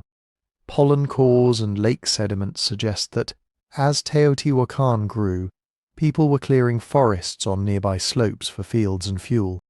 Tree cover declines, erosion increases. The very success of the city tightens its ecological margins. Around the time of Teotihuacan's later centuries, there are signs of climatic wobble. Some records from central Mexico and nearby regions point to episodes of drought, or at least less reliable rainfall, in the 5th and 6th centuries. Not every core agrees. The picture is still being refined. But it would not be surprising if a city entirely dependent on seasonal rains and careful water management found itself repeatedly tested by a run of bad years. Imagine a metropolis that has to feed tens of thousands of people from fields that are already pushed up the slopes, from irrigation systems that need constant maintenance, from firewood gathered farther and farther away. Each dry year tightens the knot. Maize harvests fail in some villages. Migrants drift toward the city in search of security. Storerooms that could cushion one bad season may not cover 3. Under those conditions, inequality becomes a lot harder to ignore. Teotihuacan wasn't just a maze of palaces and slums. Excavations suggest a complex social layering. Apartment compounds for artisans, neighborhoods organized by craft or origin, some areas housing migrants from distant regions. There are compounds with clear evidence of higher status, better construction, more exotic goods, rich burials. There are others that look modest by comparison. The city's political economy seems to have depended on controlling key resources, especially obsidian from nearby quarries, and managing regional trade. Elites at the top coordinated long-distance exchange, organized ritual, and perhaps directed the flow of tribute or taxes from surrounding towns into the urban core. As long as the system delivered enough food, enough protection, enough ritual pageantry to make sense of life's risks, that arrangement could feel legitimate. But if rains faltered, if regional trade was disrupted, if more mouths arrived at the gates than the granaries could feed, the same structure would look different. A narrow stratum living near the great avenue, surrounded by murals and incense burners, while ordinary people struggled in crowded compounds, carrying water longer distances, watching crops fail. Factional tensions within the elite may also have grown as Teotihuacan's reach expanded and then started to contract. Foreign alliances, military campaigns, competing temples or lineages claiming divine favor. All of that could turn brittle in an era of scarcity. An internal struggle for control of the city's institutions might easily blur into something that looked, from the street, like a revolt against the entire order. Whatever the precise mix of causes, the effect is clear in the archaeology. After the wave of burnings and deliberate destruction, the city doesn't vanish overnight. It frays. Some neighborhoods remain occupied for a time, perhaps at lower density. The great ceremonial core is no longer maintained in the same way. New construction slows, then largely stops. People begin to disperse into the wider landscape. The basin of Mexico does not empty. Instead, populations redistribute into smaller centers. Places like Xochicalco, Cacaxtla, Cholula grow in importance. They borrow from Teotihuacan, pyramid forms, mural styles, ritual practices, but each recombines these elements with local traditions, creating a new political mosaic. Teotihuacan, the centralizing experiment, dissolves into a patchwork. In that sense, its collapse is another reset of a now familiar kind. An overgrown system that had tied together valley and highland, obsidian source and maize field, trading partner and tribute payer, proves vulnerable to a mix of environmental strain and internal fracture. When legitimacy snaps, when the images along the Avenue of the Dead go up in flames, the network reconfigures into something looser, more regional. Yet the city that burned keeps on echoing. Centuries later, the Aztecs build their own empire in the same basin, tracing lines of pilgrimage back to Teotihuacan's ruins. They quarry its stones, imitate some of its layouts, spin myths that cast its pyramids as the birthplace of the sun and moon. Political forms have shifted, gods have new names, but the memory of a place that once gathered a whole world into its streets still shapes what comes after. One more cycle of rise, strain, rupture and recombination, this time written in ash and broken stone on a high plateau, beneath a sky that still waits each year to see if the rains will come. While Teotihuacan was burning and fraying in the highlands, far to the east another world was reaching its most intricate, shimmering peak. In the tropical lowlands of what is now Guatemala, Belize, and parts of Mexico and Honduras, the classic Maya had woven together something different from a single imperial city. It was a constellation, not one Teotihuacan, but dozens of urban centers. Tikal, Calakmul, Copan, Palenque, Caracol, smaller kingships threaded through the jungle, each with its own royal line, its own patron gods and dynastic myths, its own carved stelae recounting victories and alliances in a script we can now mostly read. These were not anonymous apartment blocks. They were courts of kings and queens obsessed with time. Maya rulers tied their legitimacy to calendars of astonishing precision. They tracked cycles of the sun, the moon, Venus, eclipses. They carved dates into stone with such confidence that we can convert them into our own system and see that they were following a deep, rolling clock that stretched back to mythic beginnings. When a king at Tikal dedicated a temple, he did it on a day whose position in multiple cycles sent a message about his place in cosmic order, his right to rule, his connection to gods who controlled rain and maize and war. But beneath that cosmic choreography was something much more prosaic and unforgiving. The soil, the water, and the rain. Classic Maya cities flourished in a landscape that, to an outsider, might look lush and endless.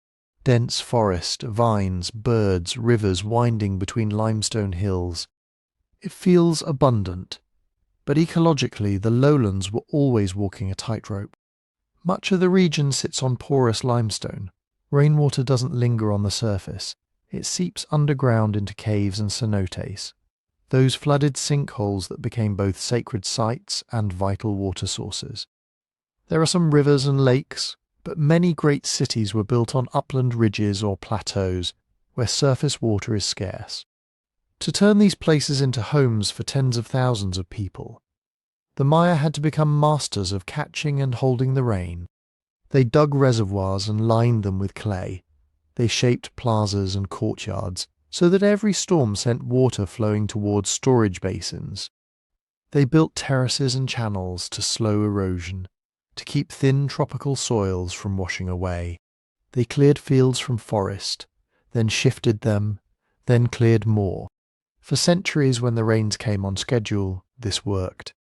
The reservoirs filled in the wet season, maize, beans and squash ripened in the fields, tribute in food and labour flowed toward the palaces. Royal monuments speak of captives taken, ball games played, alliances sealed, not of empty cisterns or wilted crops. That silence makes the later story easy to miss, unless you look under the trees and into the mud at the bottom of old lakes. There the climate record has been slowly emerging. Cores taken from lake sediments in the Maya region show layers that correspond to different periods of the Classic era. In some of those layers, the isotopic signature of the water trapped in minerals shifts in a way that suggests reduced rainfall. Other studies of cave formations, stalagmites growing drip by drip, tell a similar story, intervals in the 8th and 9th centuries when the rains became less reliable and in some stretches distinctly drier. Not every core matches perfectly. Tropical climates are patchy. Some areas may have been hit harder than others. Some lakes reflect more local conditions than regional ones.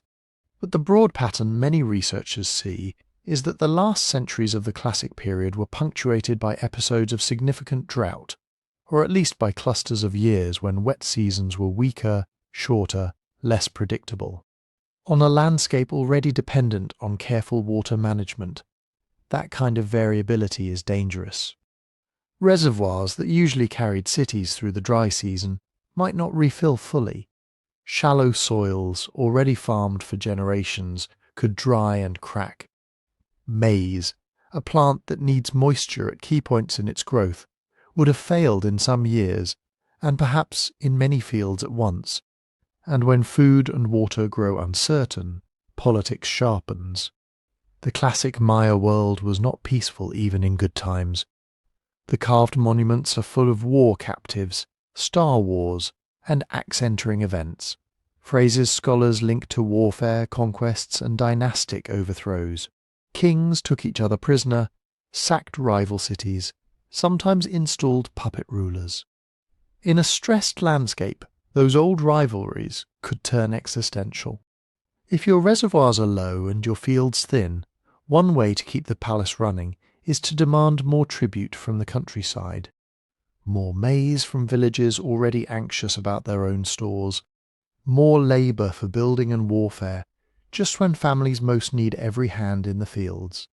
Another way is to seize someone else's resources. We see in the late Classic an intensification of conflict in some regions. Fortifications appear at sites that hadn't used them before. Hieroglyphic texts speak of repeated wars between the same opponents as if cycles of revenge and preemptive attacks are spiralling.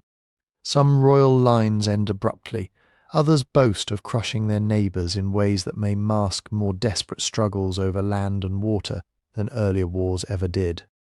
Elite competition, once focused on pageantry, marriage alliances, and astronomical display, becomes entangled with survival. To keep their status, rulers may have doubled down on monumental building and elaborate rituals, drawing on ever scarcer resources to signal that the gods were still with them. From the ground, that probably looked less reassuring over time. If you're a farmer watching the reservoir recede, hauling water from farther away, seeing your children's diet thin out, the sight of a new temple stairway or a richly costumed king might start to feel hollow. The bargain, labour and loyalty in exchange for protection, abundance and cosmic order, phrase. And yet, like Teotihuacan, the Maya world does not simply snap all at once. Some parts of the lowlands show signs of demographic decline and political collapse earlier than others. The southern lowlands, places like Copan, Quirigua, the great Petén centres, see their last dated monuments in the 8th and early 9th centuries. Populations there seem to contract.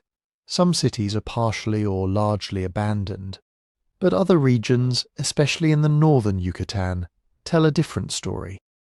While Tikal and its neighbours are going quiet, cities like Uxmal and, later, Chichen Itza are rising. Populations shift toward areas with more reliable groundwater, like the Karst Plain with its cenotes, or toward coasts where marine resources can supplement agriculture. Even within the so-called collapsing zones, not every site is deserted, and not every house is left to the forest at the same time. Some centres linger at lower densities, smaller communities persist near the ruins of great plazas, farming, reusing old stones, adapting as best they can. The Maya collapse turned into a powerful phrase, and for a while it carried the image of a vanished people, swallowed by jungle, leaving only silent pyramids behind. That picture is compelling, but it isn't quite right. The Maya did not disappear. Their political landscape reset. The web of classic lowland city-states, tied together by dynastic marriages, tribute and ritual calendars unravelled. Many royal courts ceased to function. The habit of carving dated stone monuments with kingly narratives faded in some regions. But the people themselves moved, reorganized, and endured. Some migrated northward into the Yucatan, feeding the growth of new centres with different political forms. Others shifted towards smaller, more dispersed settlements. Languages evolved, but remained recognizably Maya. Agricultural knowledge of maize, beans, squash, raised fields, forest gardens stayed in use. Rituals transformed but did not end. Deities changed names and attributes, but rain, maize, and time remained sacred. When the Spanish arrived many centuries later, they found Maya polities still governing towns and countrysides, still keeping complex calendars, still telling stories that reached back into a deep mythic past. So the classic Maya reset was not annihilation.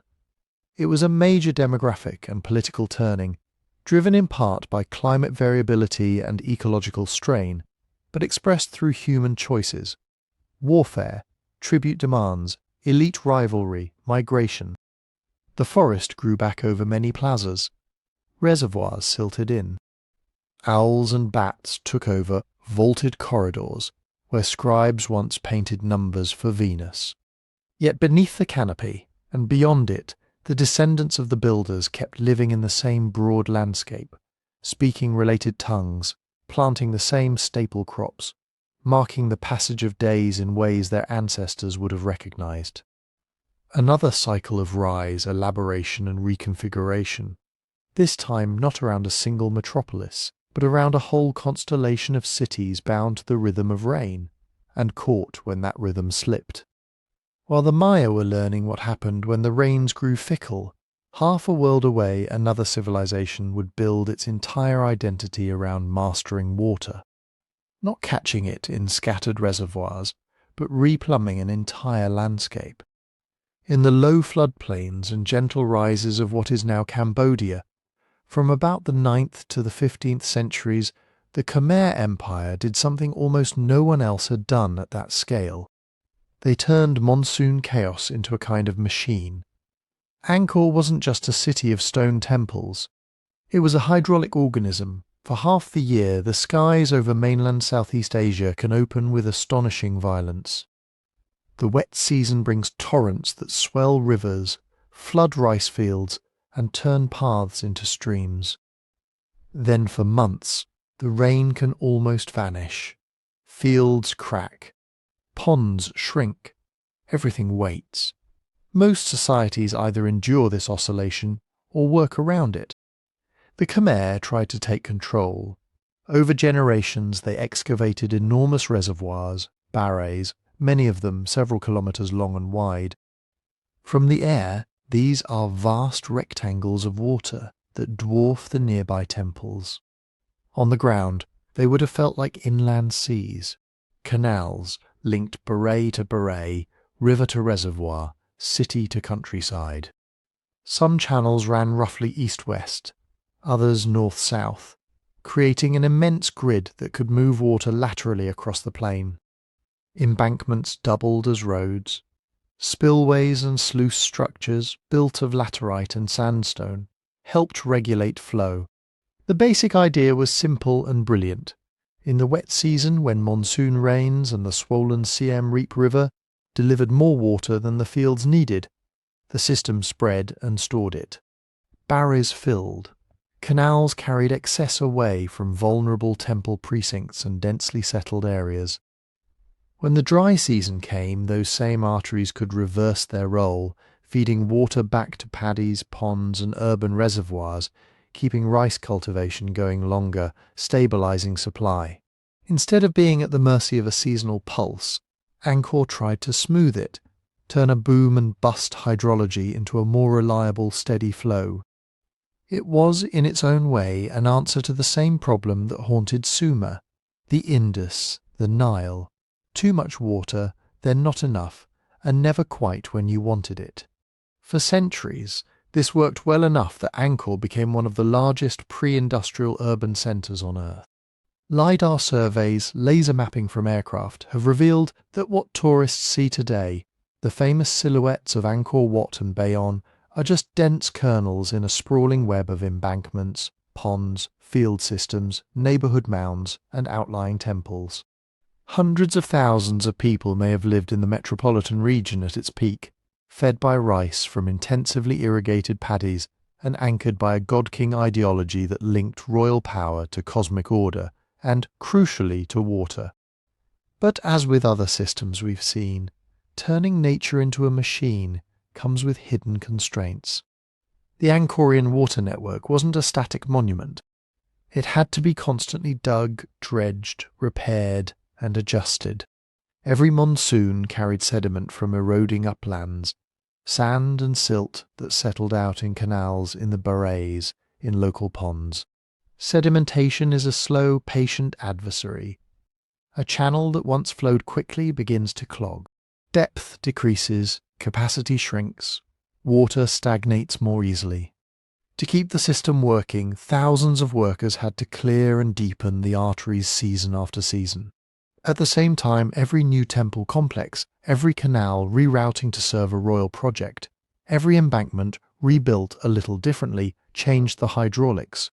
Over centuries, Angkor's landscape ended up layered with modifications, some reinforcing each other, some perhaps introducing vulnerabilities no one fully understood. Then the monsoon itself seems to have changed its tune. Paleoclimate records from the region, including lake cores and cave formations, suggest that between the 13th and 15th centuries, mainland Southeast Asia experienced periods of greater hydrological volatility.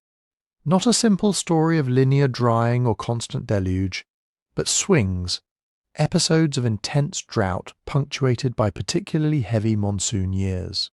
In drought intervals, even a complex system like Angkor's would strain. Barrays might not refill. Shallow reservoirs could drop to mud. Rice harvests would contract. As at Angkor's contemporaries elsewhere, stress would travel up the social hierarchy, from farmer to village head to temple officials to palace. In an ordinary dry spell, a well-functioning hydraulic machine can buffer the shock. But if canals are partially silted, if some spillways no longer work as designed, if maintenance has lagged because of labour diverted to wars or temple building, that safety margin narrows. Then come the opposite years, powerful monsoons that dump huge volumes of water over a short period. In a flexible landscape, floods spread and dissipate. In a heavily engineered one, water follows the paths you've carved until it doesn't. There is evidence that some Angkorian channels and embankments were breached or recut late in the city's history, perhaps in response to destructive floods. Erosion gullies slice through earlier features. Hastily built diversions appear to have tried, belatedly, to accommodate new flow patterns. Imagine a giant mechanical clock starting to slip out of alignment. Gears that once meshed smoothly begin to grind. Each misalignment creates others. A drought makes rulers double down on controlling water, calling for more labour to repair and extend canals. A subsequent flood overwhelms those same structures, carving new courses that undermine roads and fields. Repairs are made, but maybe with less manpower, lower quality, under political strain. Cumulative damage slowly eats away at reliability. And overlaying this environmental story, Angkor was not living in a vacuum. From the 13th century onward, the regional political and economic map was shifting. Maritime trade routes through the Gulf of Thailand and South China Sea were becoming more important. Sea-oriented polities along the coasts, Ayutthaya in Siam, emerging centres nearer the Mekong Delta, could tap into oceanic commerce more directly than an inland capital like Angkor. At the same time, Angkor faced pressure and outright attacks from neighbours. Thai chronicles speak of campaigns against Angkor. Inscriptions hint at conflict and loss. Military defeats don't just burn outlying temples, they disrupt labour systems, tribute flows, and the administrative routines that keep vast infrastructures maintained. Within the kingdom, religious and ideological changes were also underway.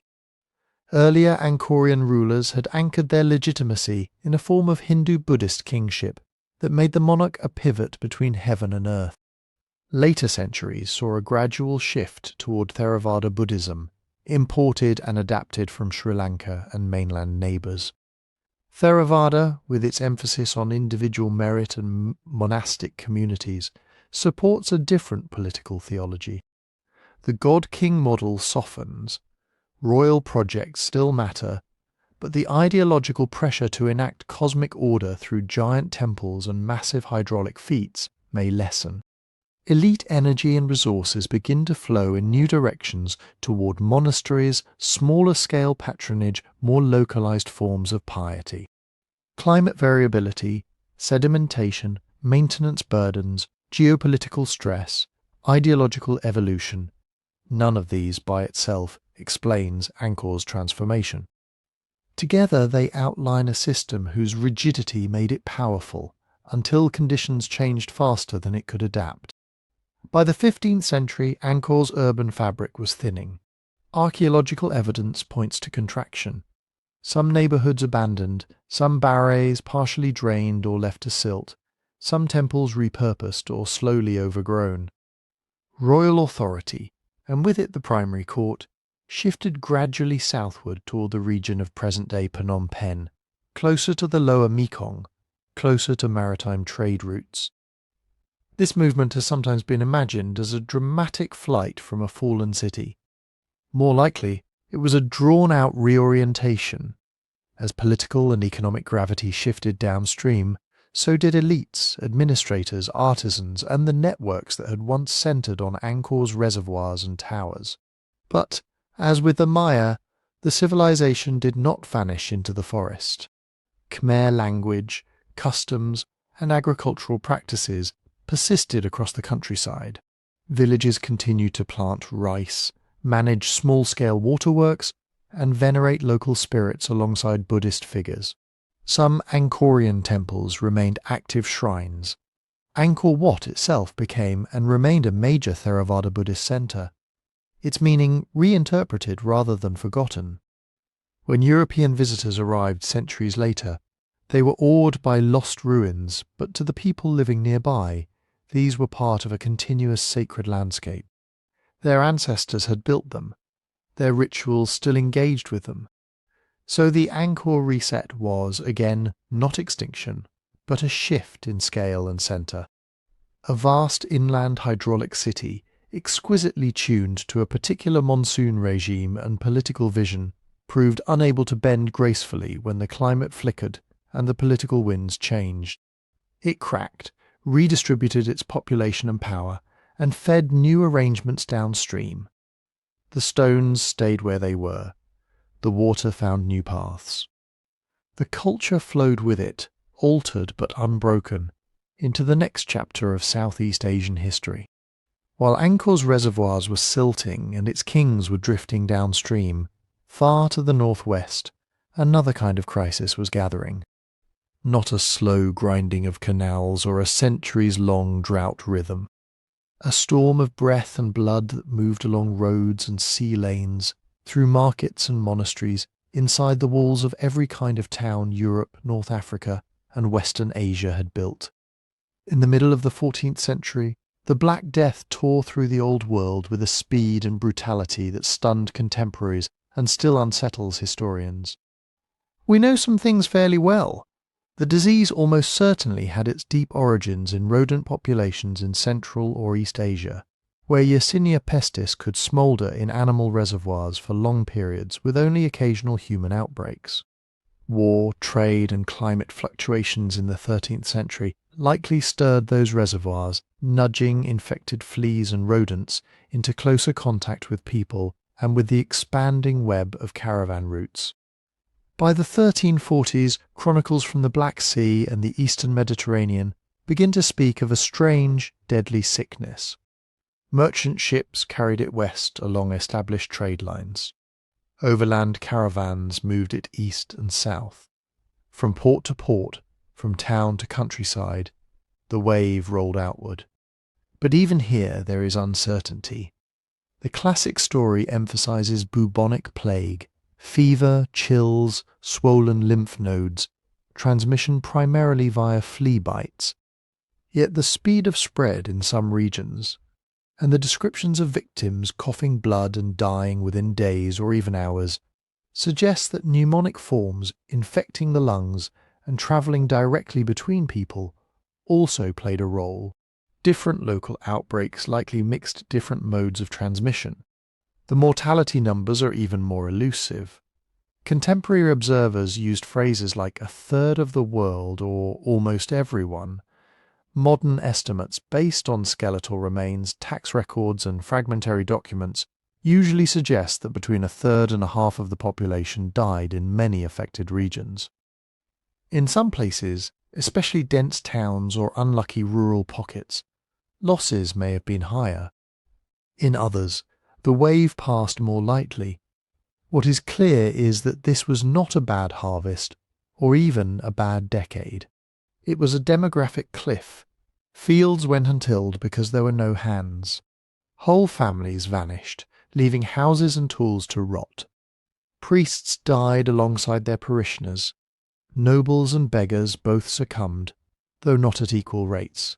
And in the vacuum left behind, Europe, the Mediterranean, and parts of the Islamic world began to rearrange themselves. For generations before the plague, much of Western Europe had run on a familiar pattern. Land was abundant relative to people. Labour was the scarce resource that lords, monasteries and towns competed to control. Serfdom, dues and rigid hierarchies kept most peasants tethered to estates, obligated to provide work and rent in exchange for access to plots and protection. The Black Death flipped that balance overnight. When a third or more of the workforce disappears, the survivors suddenly find themselves holding something priceless: their own bodies, their capacity to work. Widows inheriting land, Unmarried young men and women, even former dependents could now negotiate. In England, in parts of France, in the Low Countries, scattered records show wages nudging upward, labourers moving from manor to manor, tenants refusing old burdens and demanding lighter terms. In some towns, guilds and urban workers pushed for better pay and shorter hours. Lords tried to hold the line, issuing ordinances to freeze wages, insisting that peasants remain bound to the soil. The tension between an old social order and new demographic reality produced sparks. England's Statute of Labourers in 1351 tried to cap wages at pre-plague levels and punish idlers who refused work. A generation later, that pressure helped feed the peasants' revolt of 1381, when rural and urban commoners marched on London, demanding the end of serfdom and oppressive taxes. Similar, if less dramatic, struggles unfolded elsewhere. In some parts of Europe, landlords adapted, commuting labour obligations into cash rents, consolidating holdings or shifting to less labour-intensive forms of production like sheep pasture. In others, they doubled down on coercion, tightening control and reinforcing serfdom for centuries to come. The plague did not dictate a single path. It opened a range of possibilities and forced societies to choose. Institutions that had seemed immovable also bent under the strain. The medieval church, especially in Catholic Europe, had been the great stabilizing authority. It ran parishes and monasteries, charities and hospitals. It claimed spiritual explanations for misfortune and offered rituals to cope with it. Yet during the Black Death, priests and monks died in droves, sometimes at higher rates than lay people, because they stayed to administer last rites, tend the sick, bury the dead. Many communities found themselves abruptly without clergy. In the scramble to refill positions, standards relaxed. Young, inexperienced, or poorly trained clerics stepped in. At the same time, prayers, processions, and penance failed to halt the disease. For many, this did not destroy faith outright, but it planted doubts about particular authorities and practices. Movements of lay piety grew. Critiques of church wealth and corruption, already present in the 13th century, gained sharper edges in the 14th and 15th. Over the long run, this erosion of unquestioned authority helped prepare the ground for later reforms and fractures. Not everyone turned their frustration inward. Scapegoating flared. In cities across parts of Europe, Jewish communities were accused of poisoning wells or conspiring to spread the disease. Despite papal bulls condemning such accusations, mobs attacked, tortured, and expelled thousands. In other regions, rumoured witches, beggars, or foreigners became convenient targets. The same demographic shock that increased bargaining power also amplified fear, and fear sometimes sought human villains rather than invisible microbes. Politically, the pandemic struck into systems already under stress. Ongoing wars, like the early stages of the 100 Years' War between England and France, collided with shrinking tax bases and disrupted supply chains. Armies struggled to recruit and provision. Dynasties lost heirs abruptly. In some Italian city-states, political factions used the chaos to settle scores, reshaping governments amid the crisis. And as with earlier resets, the aftermath extended beyond laws and loyalties into the basic use of land and space. Abandoned plots were swallowed by forest. Villages contracted or disappeared. Some were never reoccupied. In their place, surviving landlords might merge strips into larger fields, experiment with new crop rotations, or convert arable land to pasture. Regions with good access to cloth markets leaned into wool or linen production, turning former grain lands into the basis for textile economies. Urban patterns shifted too. The plague did not end cities, it changed what they needed to be to survive. Some towns shrank permanently, losing status as trade routes shifted. Others, especially ports and regional capitals, recovered and even prospered, buoyed by trade and by migrants from decimated countryside. Narrow streets and dense houses drew new attention as possible engines of contagion, even if miasma theories, not germ theory, framed the thinking. Rulers and councils began to experiment with rudimentary public health measures, quarantining arriving ships for fixed periods, building pest houses outside city walls, regulating burials, cleaning streets. The word quarantine itself comes from the 40 days that Venetian authorities eventually required ships to wait before unloading. These were small steps, framed in the language of sin and bad air, but they marked a new kind of collective response to invisible threats. And the Black Death was never just a European event. The same wave and its recurrences over the next centuries carved through the cities of the Eastern Mediterranean, the trading ports of the Levant, the towns and oases of the Islamic world. Cairo, Damascus, and Aleppo suffered repeated blows. Chroniclers describe empty streets, closed markets, and farmlands lying fallow along the Nile. In the Mongol domains and along the Silk Road, depopulation and fear disrupted the great overland arteries that had tied China, Central Asia, and the Middle East together. Trade contracted or rerouted. Some caravans ceased entirely, others favoured safer, shorter segments. Combined with political fragmentation in the later 14th century, this undermined the Mongol-era integration that had briefly stitched Eurasia into a tighter web. North Africa, too, felt the shock. In the Maghreb, the historian Ibn Khaldun lost his parents to plague, and later wrote that an entire generation had been wiped out, altering the balance between nomadic and settled populations, and accelerating cycles of rise and decline he saw in dynasties. From the Atlantic coast to the edges of China, the mid-14th century pandemic and its aftershocks pruned human numbers, snapped institutions, and reset expectations. In Europe, one of the long-term consequences would be the gradual weakening of old feudal bonds, the slow enrichment of certain towns and regions, and a shift in economic gravity toward wage labour, cash rents, and commercial agriculture. In parts of the Islamic world, plague combined with political change to weaken centralized states and open doors for new powers. As in our earlier stories, the catastrophe did not erase cultures so much as compress their futures, accelerating shifts that might otherwise have taken centuries. After the wave passed, survivors stepped into a thinned-out world. They inherited houses, tools, manuscripts, privileges, and problems from the dead. They used them to build new arrangements, different bargains between lord and peasant, different balances between church and laity, different flows of goods and people across continents. The Black Death was a reset, not because it ended medieval civilization, but because it rearranged the pieces on the board, cleared space for new strategies, and sent Europe, North Africa, and Western Asia down altered paths.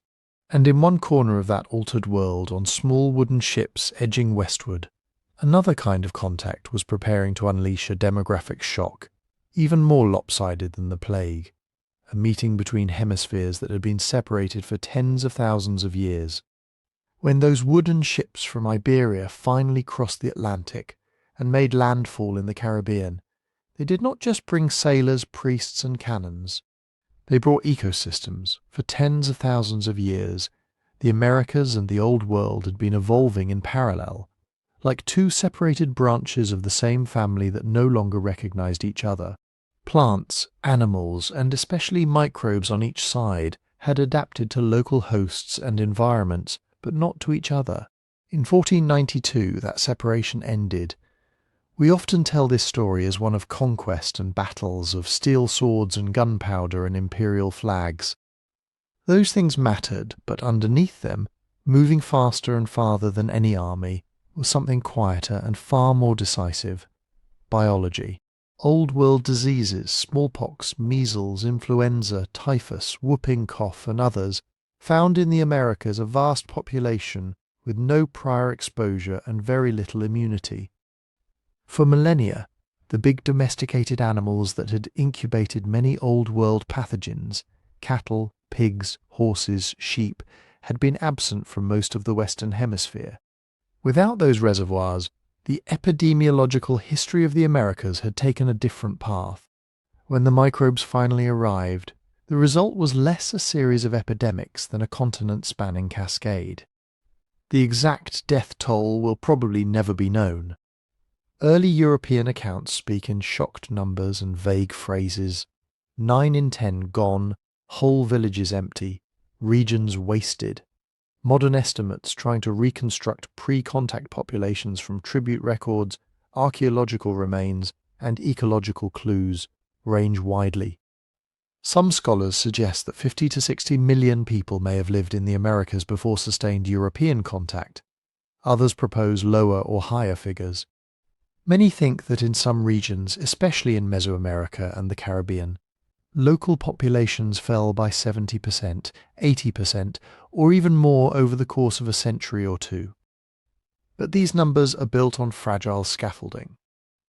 Census methods varied. Many societies did not keep written tallies in forms Europeans recognized. Later observers often misunderstood what they saw. Epidemics did not strike everywhere at once.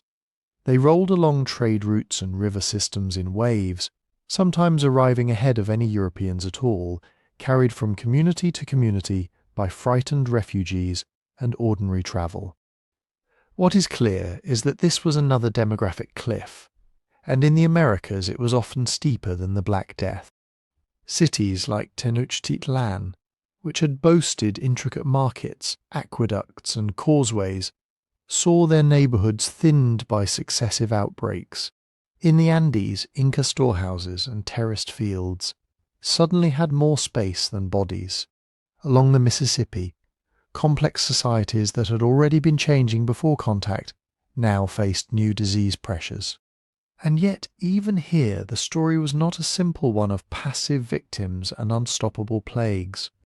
Indigenous communities reacted. Some fled to more remote regions. Others formed alliances with European newcomers, using them as counterweights against rival groups.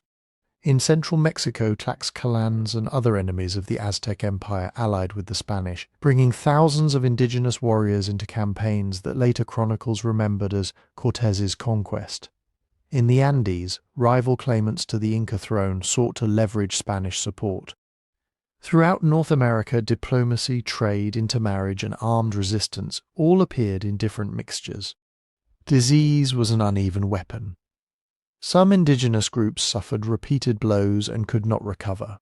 Others, especially those farther from early centers of contact, had more time to adapt, reorganize, and selectively adopt old-world technologies, animals, and crops.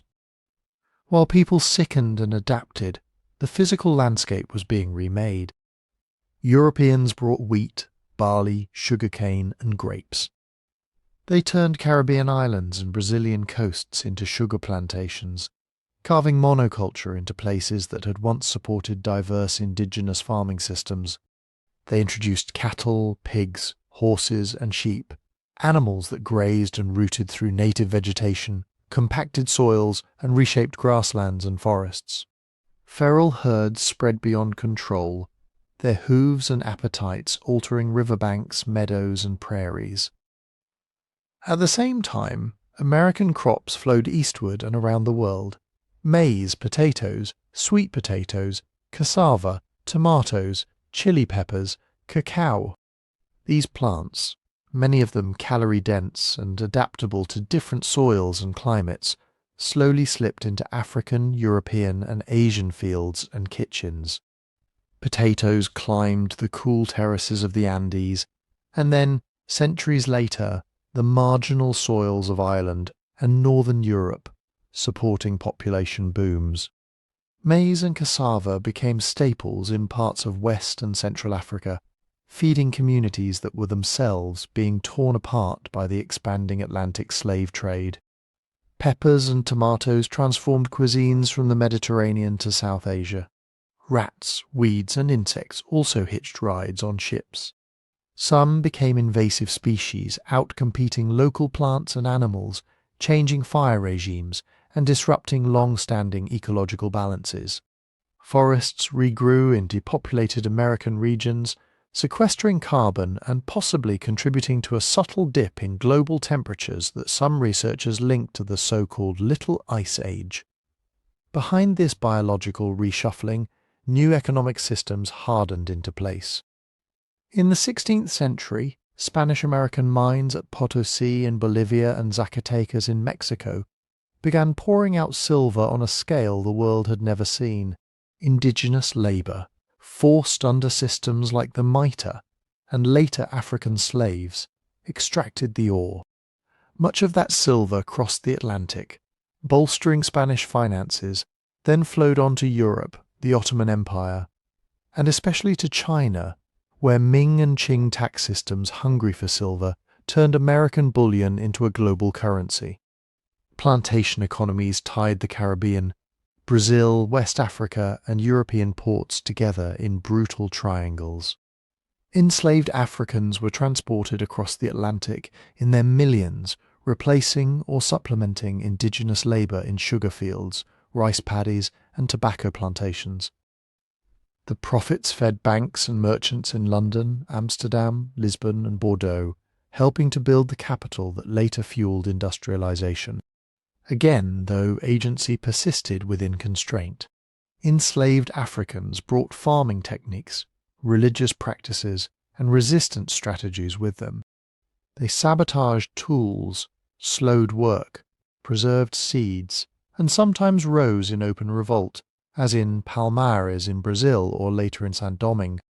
Indigenous groups negotiated, migrated, or fought, sometimes successfully limiting European expansion for generations in the Amazon, the Great Plains, or the interior of North America.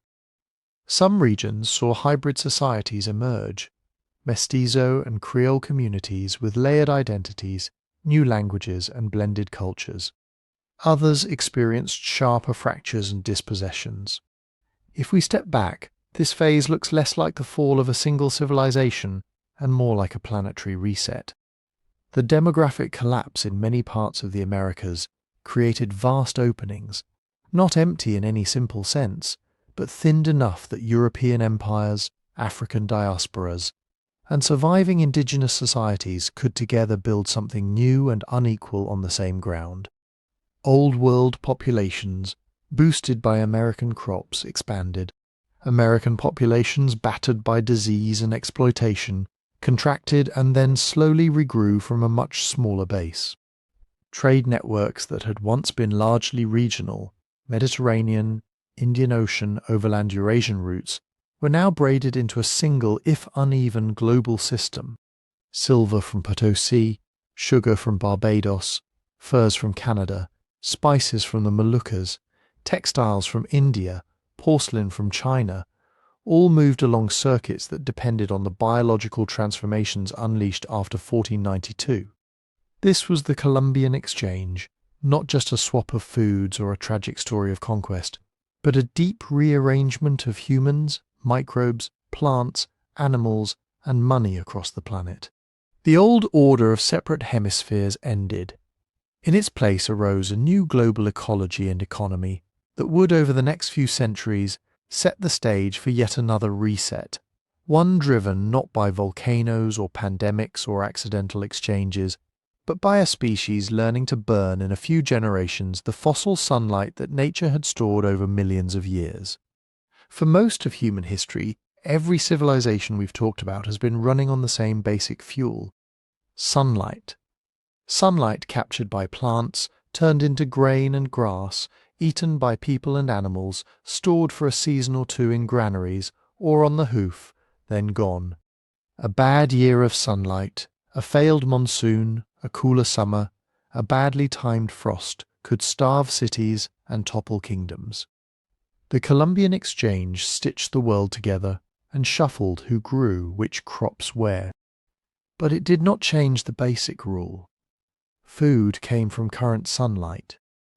Power came from wind in sails, water in rivers, and muscle on land. Then, in a few damp corners of Britain, people began to burn something else. Coal had been used for centuries in small ways. What changed in the 18th and 19th centuries was scale and purpose. Miners and tinkerers figured out how to use steam engines, not just to pump water out of mines, but to drive machines, spin looms, pull trains, power ships. It was as if civilization had discovered a buried reservoir of very old sunlight. Instead of waiting each year to see what the sky would give, societies could dig up dense packets of ancient carbon laid down in swamps and seas hundreds of millions of years before. That discovery did not just add another fuel, it wrote a new operating system. Under the old regime, energy limits shaped everything. A peasant's daily output was bounded by how much food they could eat and how many hours they could work. A city's size was constrained by how far grain could be hauled by cart or boat before transport ate the surplus. A ruler's army moved at the pace of walking feet and grazing animals. With fossil fuels, those constraints loosened. A steam engine does not get hungry. It does not sleep. Feed it coal and water, and it will work around the clock, turning shafts and belts that drive hundreds of spindles, hammers, and saws. Later, oil and gas would do the same for internal combustion engines and power plants. Suddenly, one worker with a machine could do the work of dozens without. Factories multiplied cloth, iron, paper, and later chemicals and consumer goods.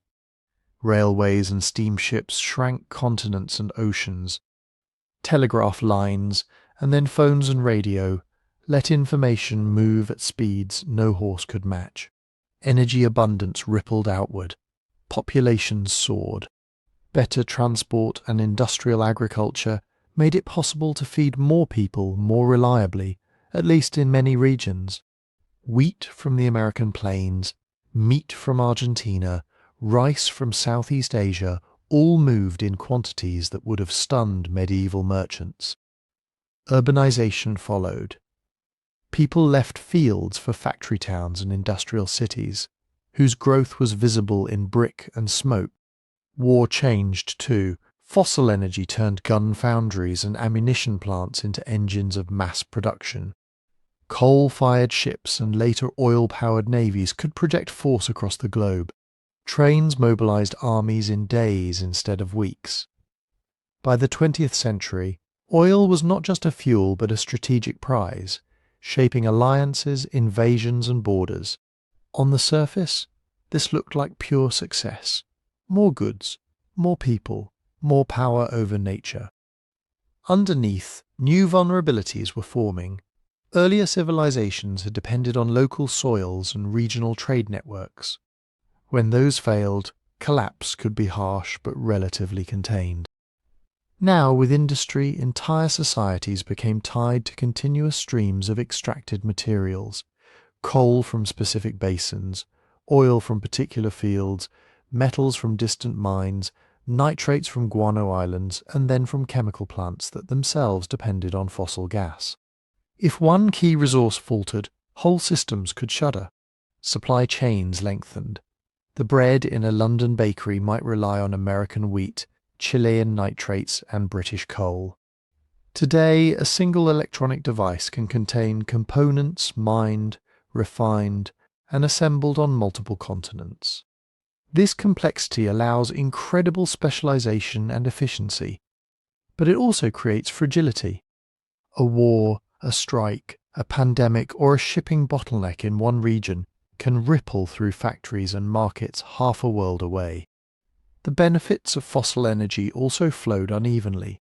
Some regions industrialized first, using their early start, and often colonial control to draw in raw materials and export finished goods. Wealth concentrated in certain classes and countries. Industrial cities developed sharp internal contrasts. Neighborhoods with electric lights, piped water, and paved streets pressed against districts of crowded tenements and dangerous factories. Globally, industrial power deepened existing inequalities. Colonies and informal empires supplied rubber, oil, cotton, copper, and labor, while decisions about prices, investment, and infrastructure were often made in distant capitals. Many people experienced industrialization less as shared prosperity than as dispossession, pollution, and new kinds of dependency. All of this was happening while that buried sunlight was being burned rapidly. Coal, oil, and gas are not just energy sources, they are carbon reservoirs.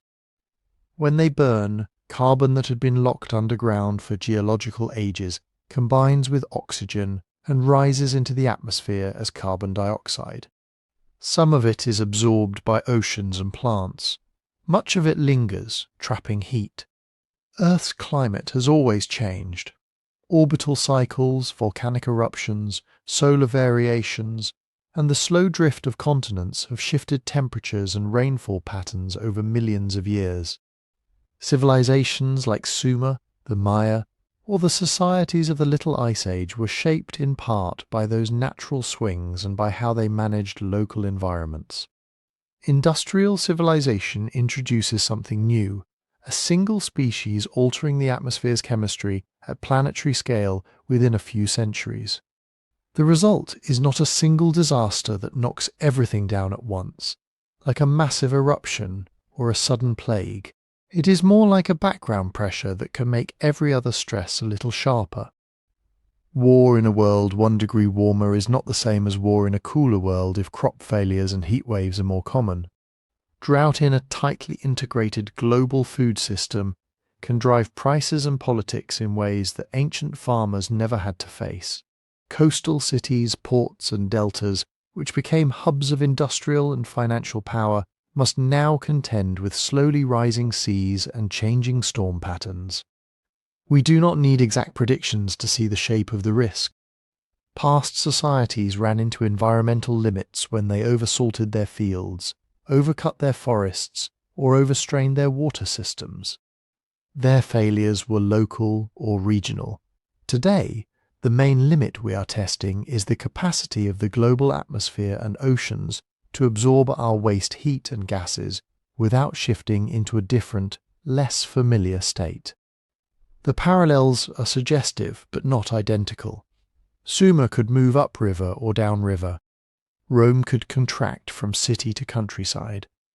Maya cities could empty while people continued to farm in dispersed settlements. Industrial civilization is more deeply entangled with its infrastructure and energy systems.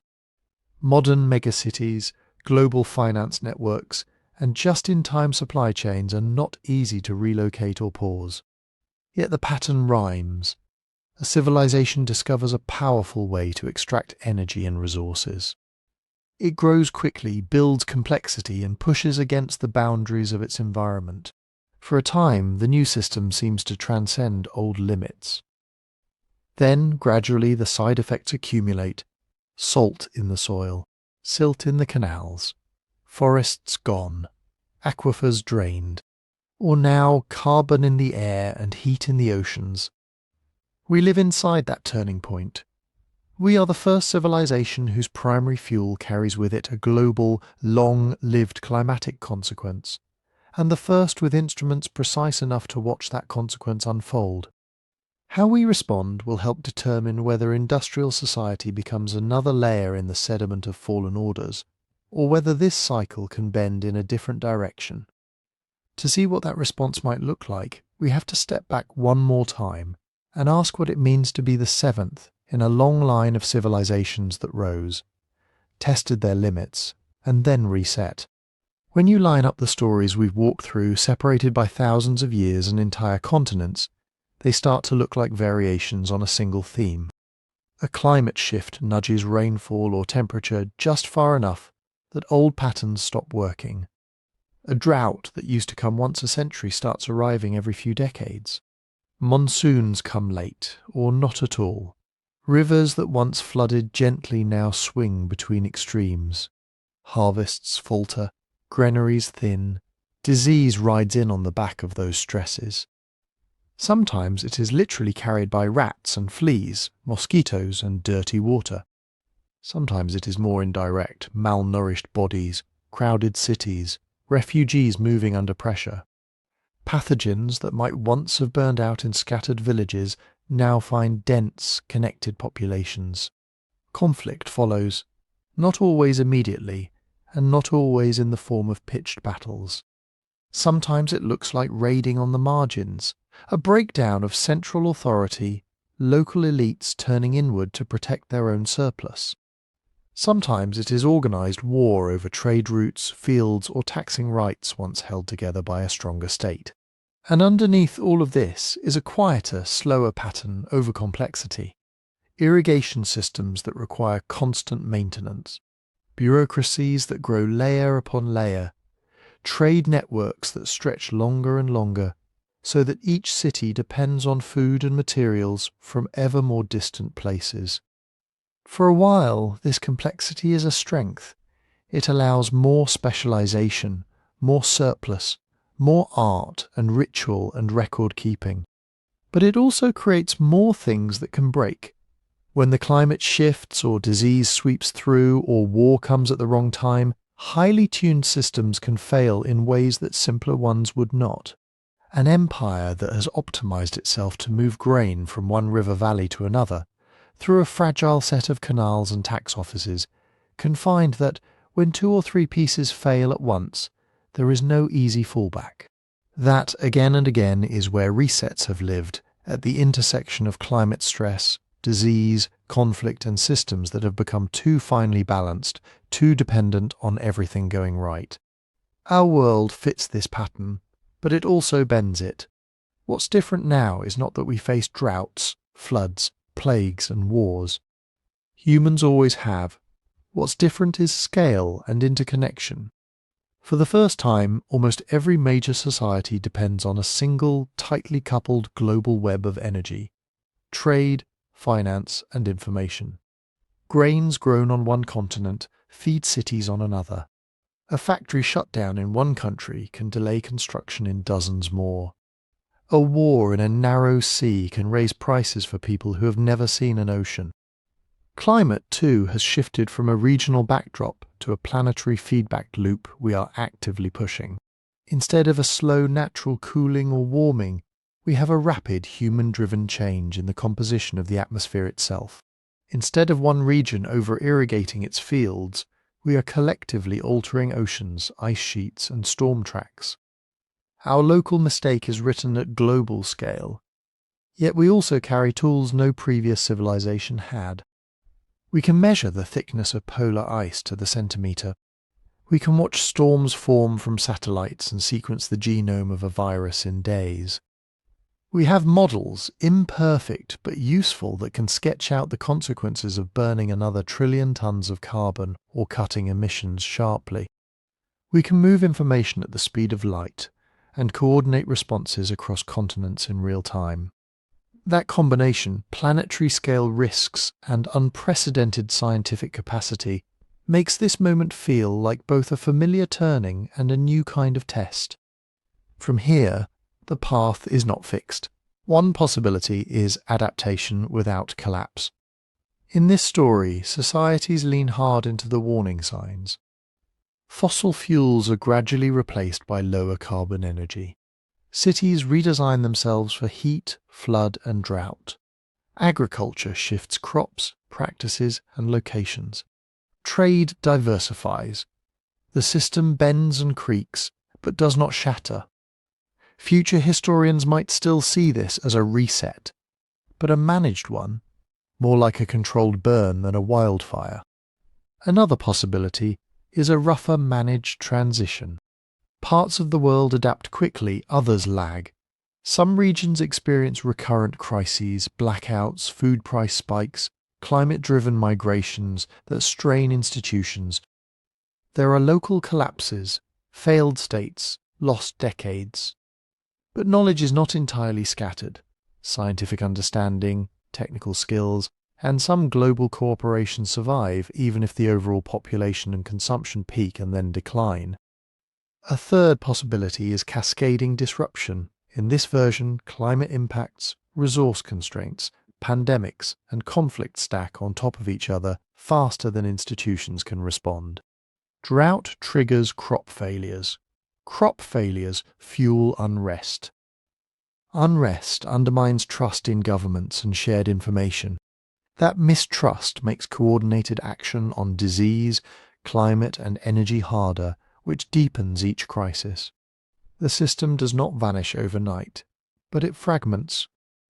What was once a single, tangled global civilization becomes a patchwork of winners and losers, some sliding back into simpler, more local ways of living because the complex structures around them no longer hold. None of these paths is certain. Reality will likely mix elements of all three in different places and times.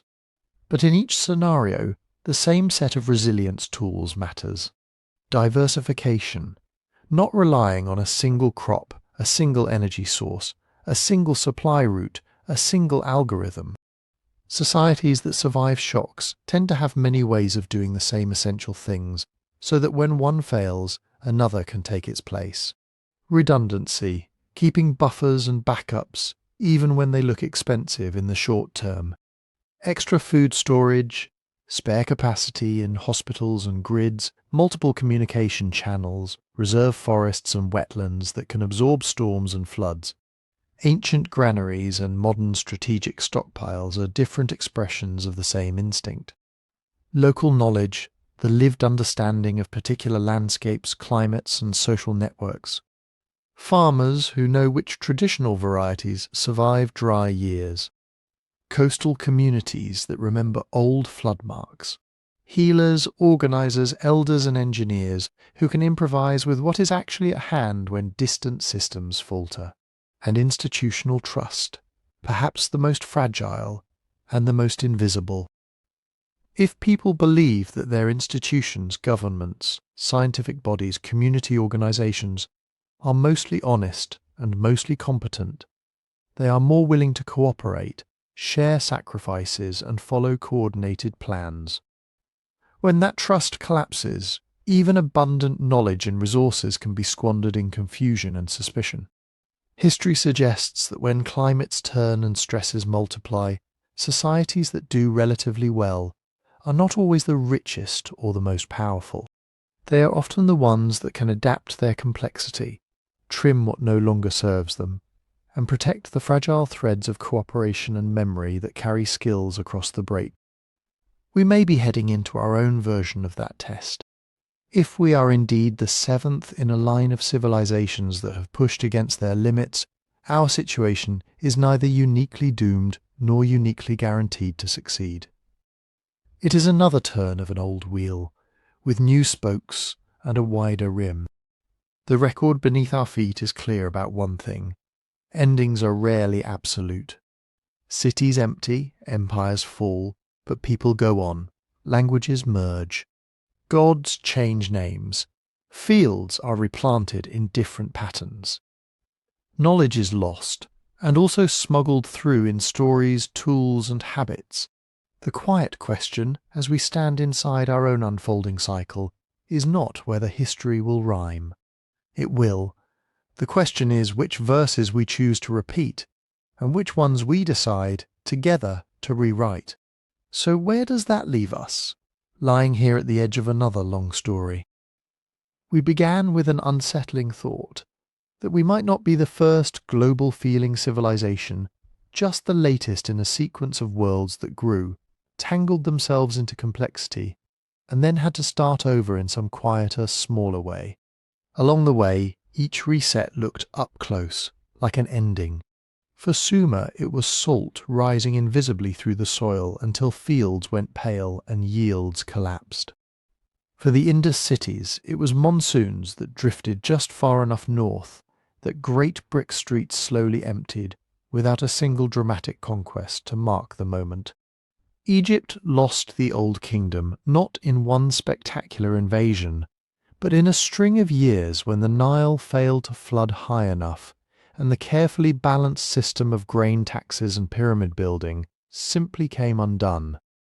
The Bronze Age palaces went dark when trade routes snapped under the combined weight of drought, migrants and war. Rome stretched itself thin until taxes, plagues and border pressures made the imperial machine no longer worth maintaining on its old terms. Teotihuacan burned. The classic Maya faced centuries of irregular reign. Angkor's temples were wrapped by roots when its water system, once a triumph of engineering, became too rigid for a shifting monsoon world. Medieval Europe lost perhaps a third to half of its people in a handful of plague years.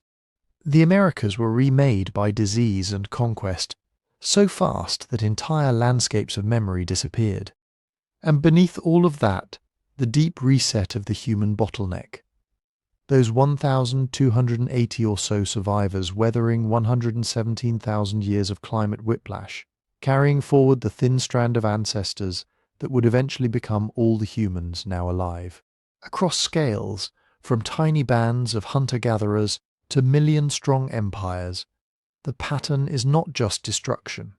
It is transformation with both loss and continuity. Landscapes change, buildings crumble, scripts go unread. But some things cross the gap. Terrace walls still catching rain, seeds saved and replanted, stories half-remembered, bent into new myths, quiet techniques for weaving, for healing, for listening to a river. Each collapses, in its own way, a sorting. Some forms of complexity, palatial bureaucracies, long-distance dependency, rigid hierarchies prove brittle under stress. Others, shared language, local know-how, small networks of trust, outlast the storms and become the scaffolding for whatever comes next. That has been our guiding question in this journey. Not just why do civilizations fall, but what exactly pushes them over the edge, and why do some bend instead of shattering? We have seen a familiar constellation of triggers. A climate shift pushes conditions just outside the range that old systems were designed for. Disease spreads through dense, connected populations who have lost diversity in their food, in their habits, sometimes in their immune defenses. Conflict rises when harvests falter, and institutions struggle to arbitrate who gets what. And layered on top of all of it is complexity pushed a little too far. Organizations so optimized for one set of circumstances that they cannot reconfigure when those circumstances change. The civilizations that adapted or at least softened their landings tended to do a few things differently.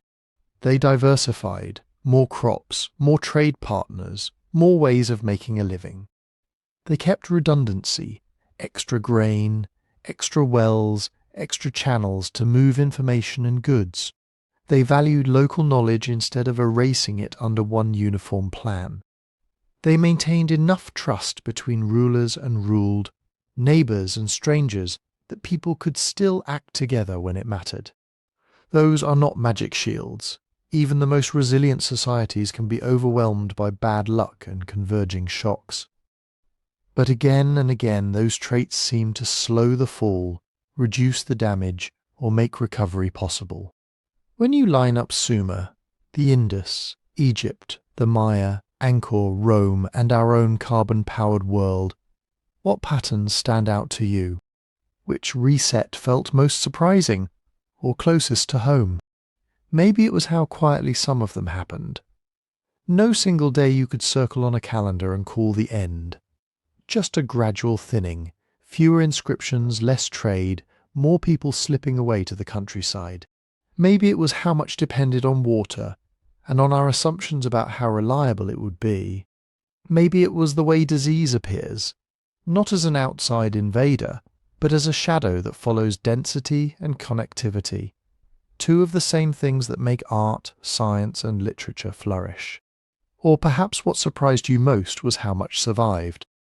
Latin turning into Spanish, French, Italian, and Portuguese. Maya languages still spoken in markets centuries after royal courts fell silent. Rice paddies and canal alignments in Southeast Asia that trace the bones of Angkor's vanished water grid.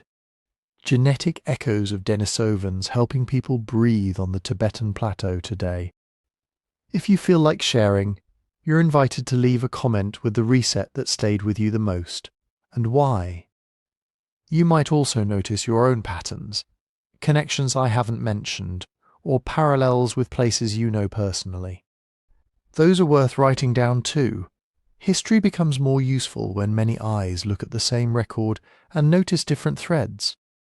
And because this is a strange kind of campfire we're sitting around together, I'm curious, where in the world are you listening from right now, and what time is it for you? Is it late at night, headphones on in a quiet room, cities humming faintly outside, early morning with the first light coming in, a break in the middle of the day? If you feel comfortable, let me know in the comments. One of the quiet pleasures of work like this is seeing all the distant points of light where these stories land. If this slow walk through deep time has helped you drift towards sleep, or stirred some questions you'd like to carry into tomorrow, you can gently help it reach more people. Tapping like, leaving a comment, or subscribing if you haven't yet all tell the hidden recommendation systems that calm, long-view history is worth sharing. It also lets you find your way back here for future journeys, through other bottlenecks, other lost cities, other turning points. However many cycles our species has already passed through, and however many still lie ahead, we are living in one of them now. That can feel frightening. It can also be strangely comforting. We are not the first to face rising uncertainty, flickering institutions and questions about what will be left after we are gone. We are, though, the first to face it with this much knowledge of what has happened before, and this much ability to talk to each other across oceans in real time. What to remember as you drift off is simple. Resets are real, but they are rarely total. Collapse is not the same thing as disappearance. What we choose to preserve, skills, stories, forests, seeds, habits of cooperation, matters just as much as what we build. We carry the genes of people who survived the narrowest of evolutionary bottlenecks and the cultural memory of countless smaller rises and falls. Whatever comes next, some part of us will be there to see it, to name it, to build again. For now, it is enough to notice that you are part of this long, braided story, stretching back through ice ages and empires, forward into futures none of us can quite see. Let the questions rest for a while. The wheel is still turning. Sleep, when it comes, is its own kind of gentle reset.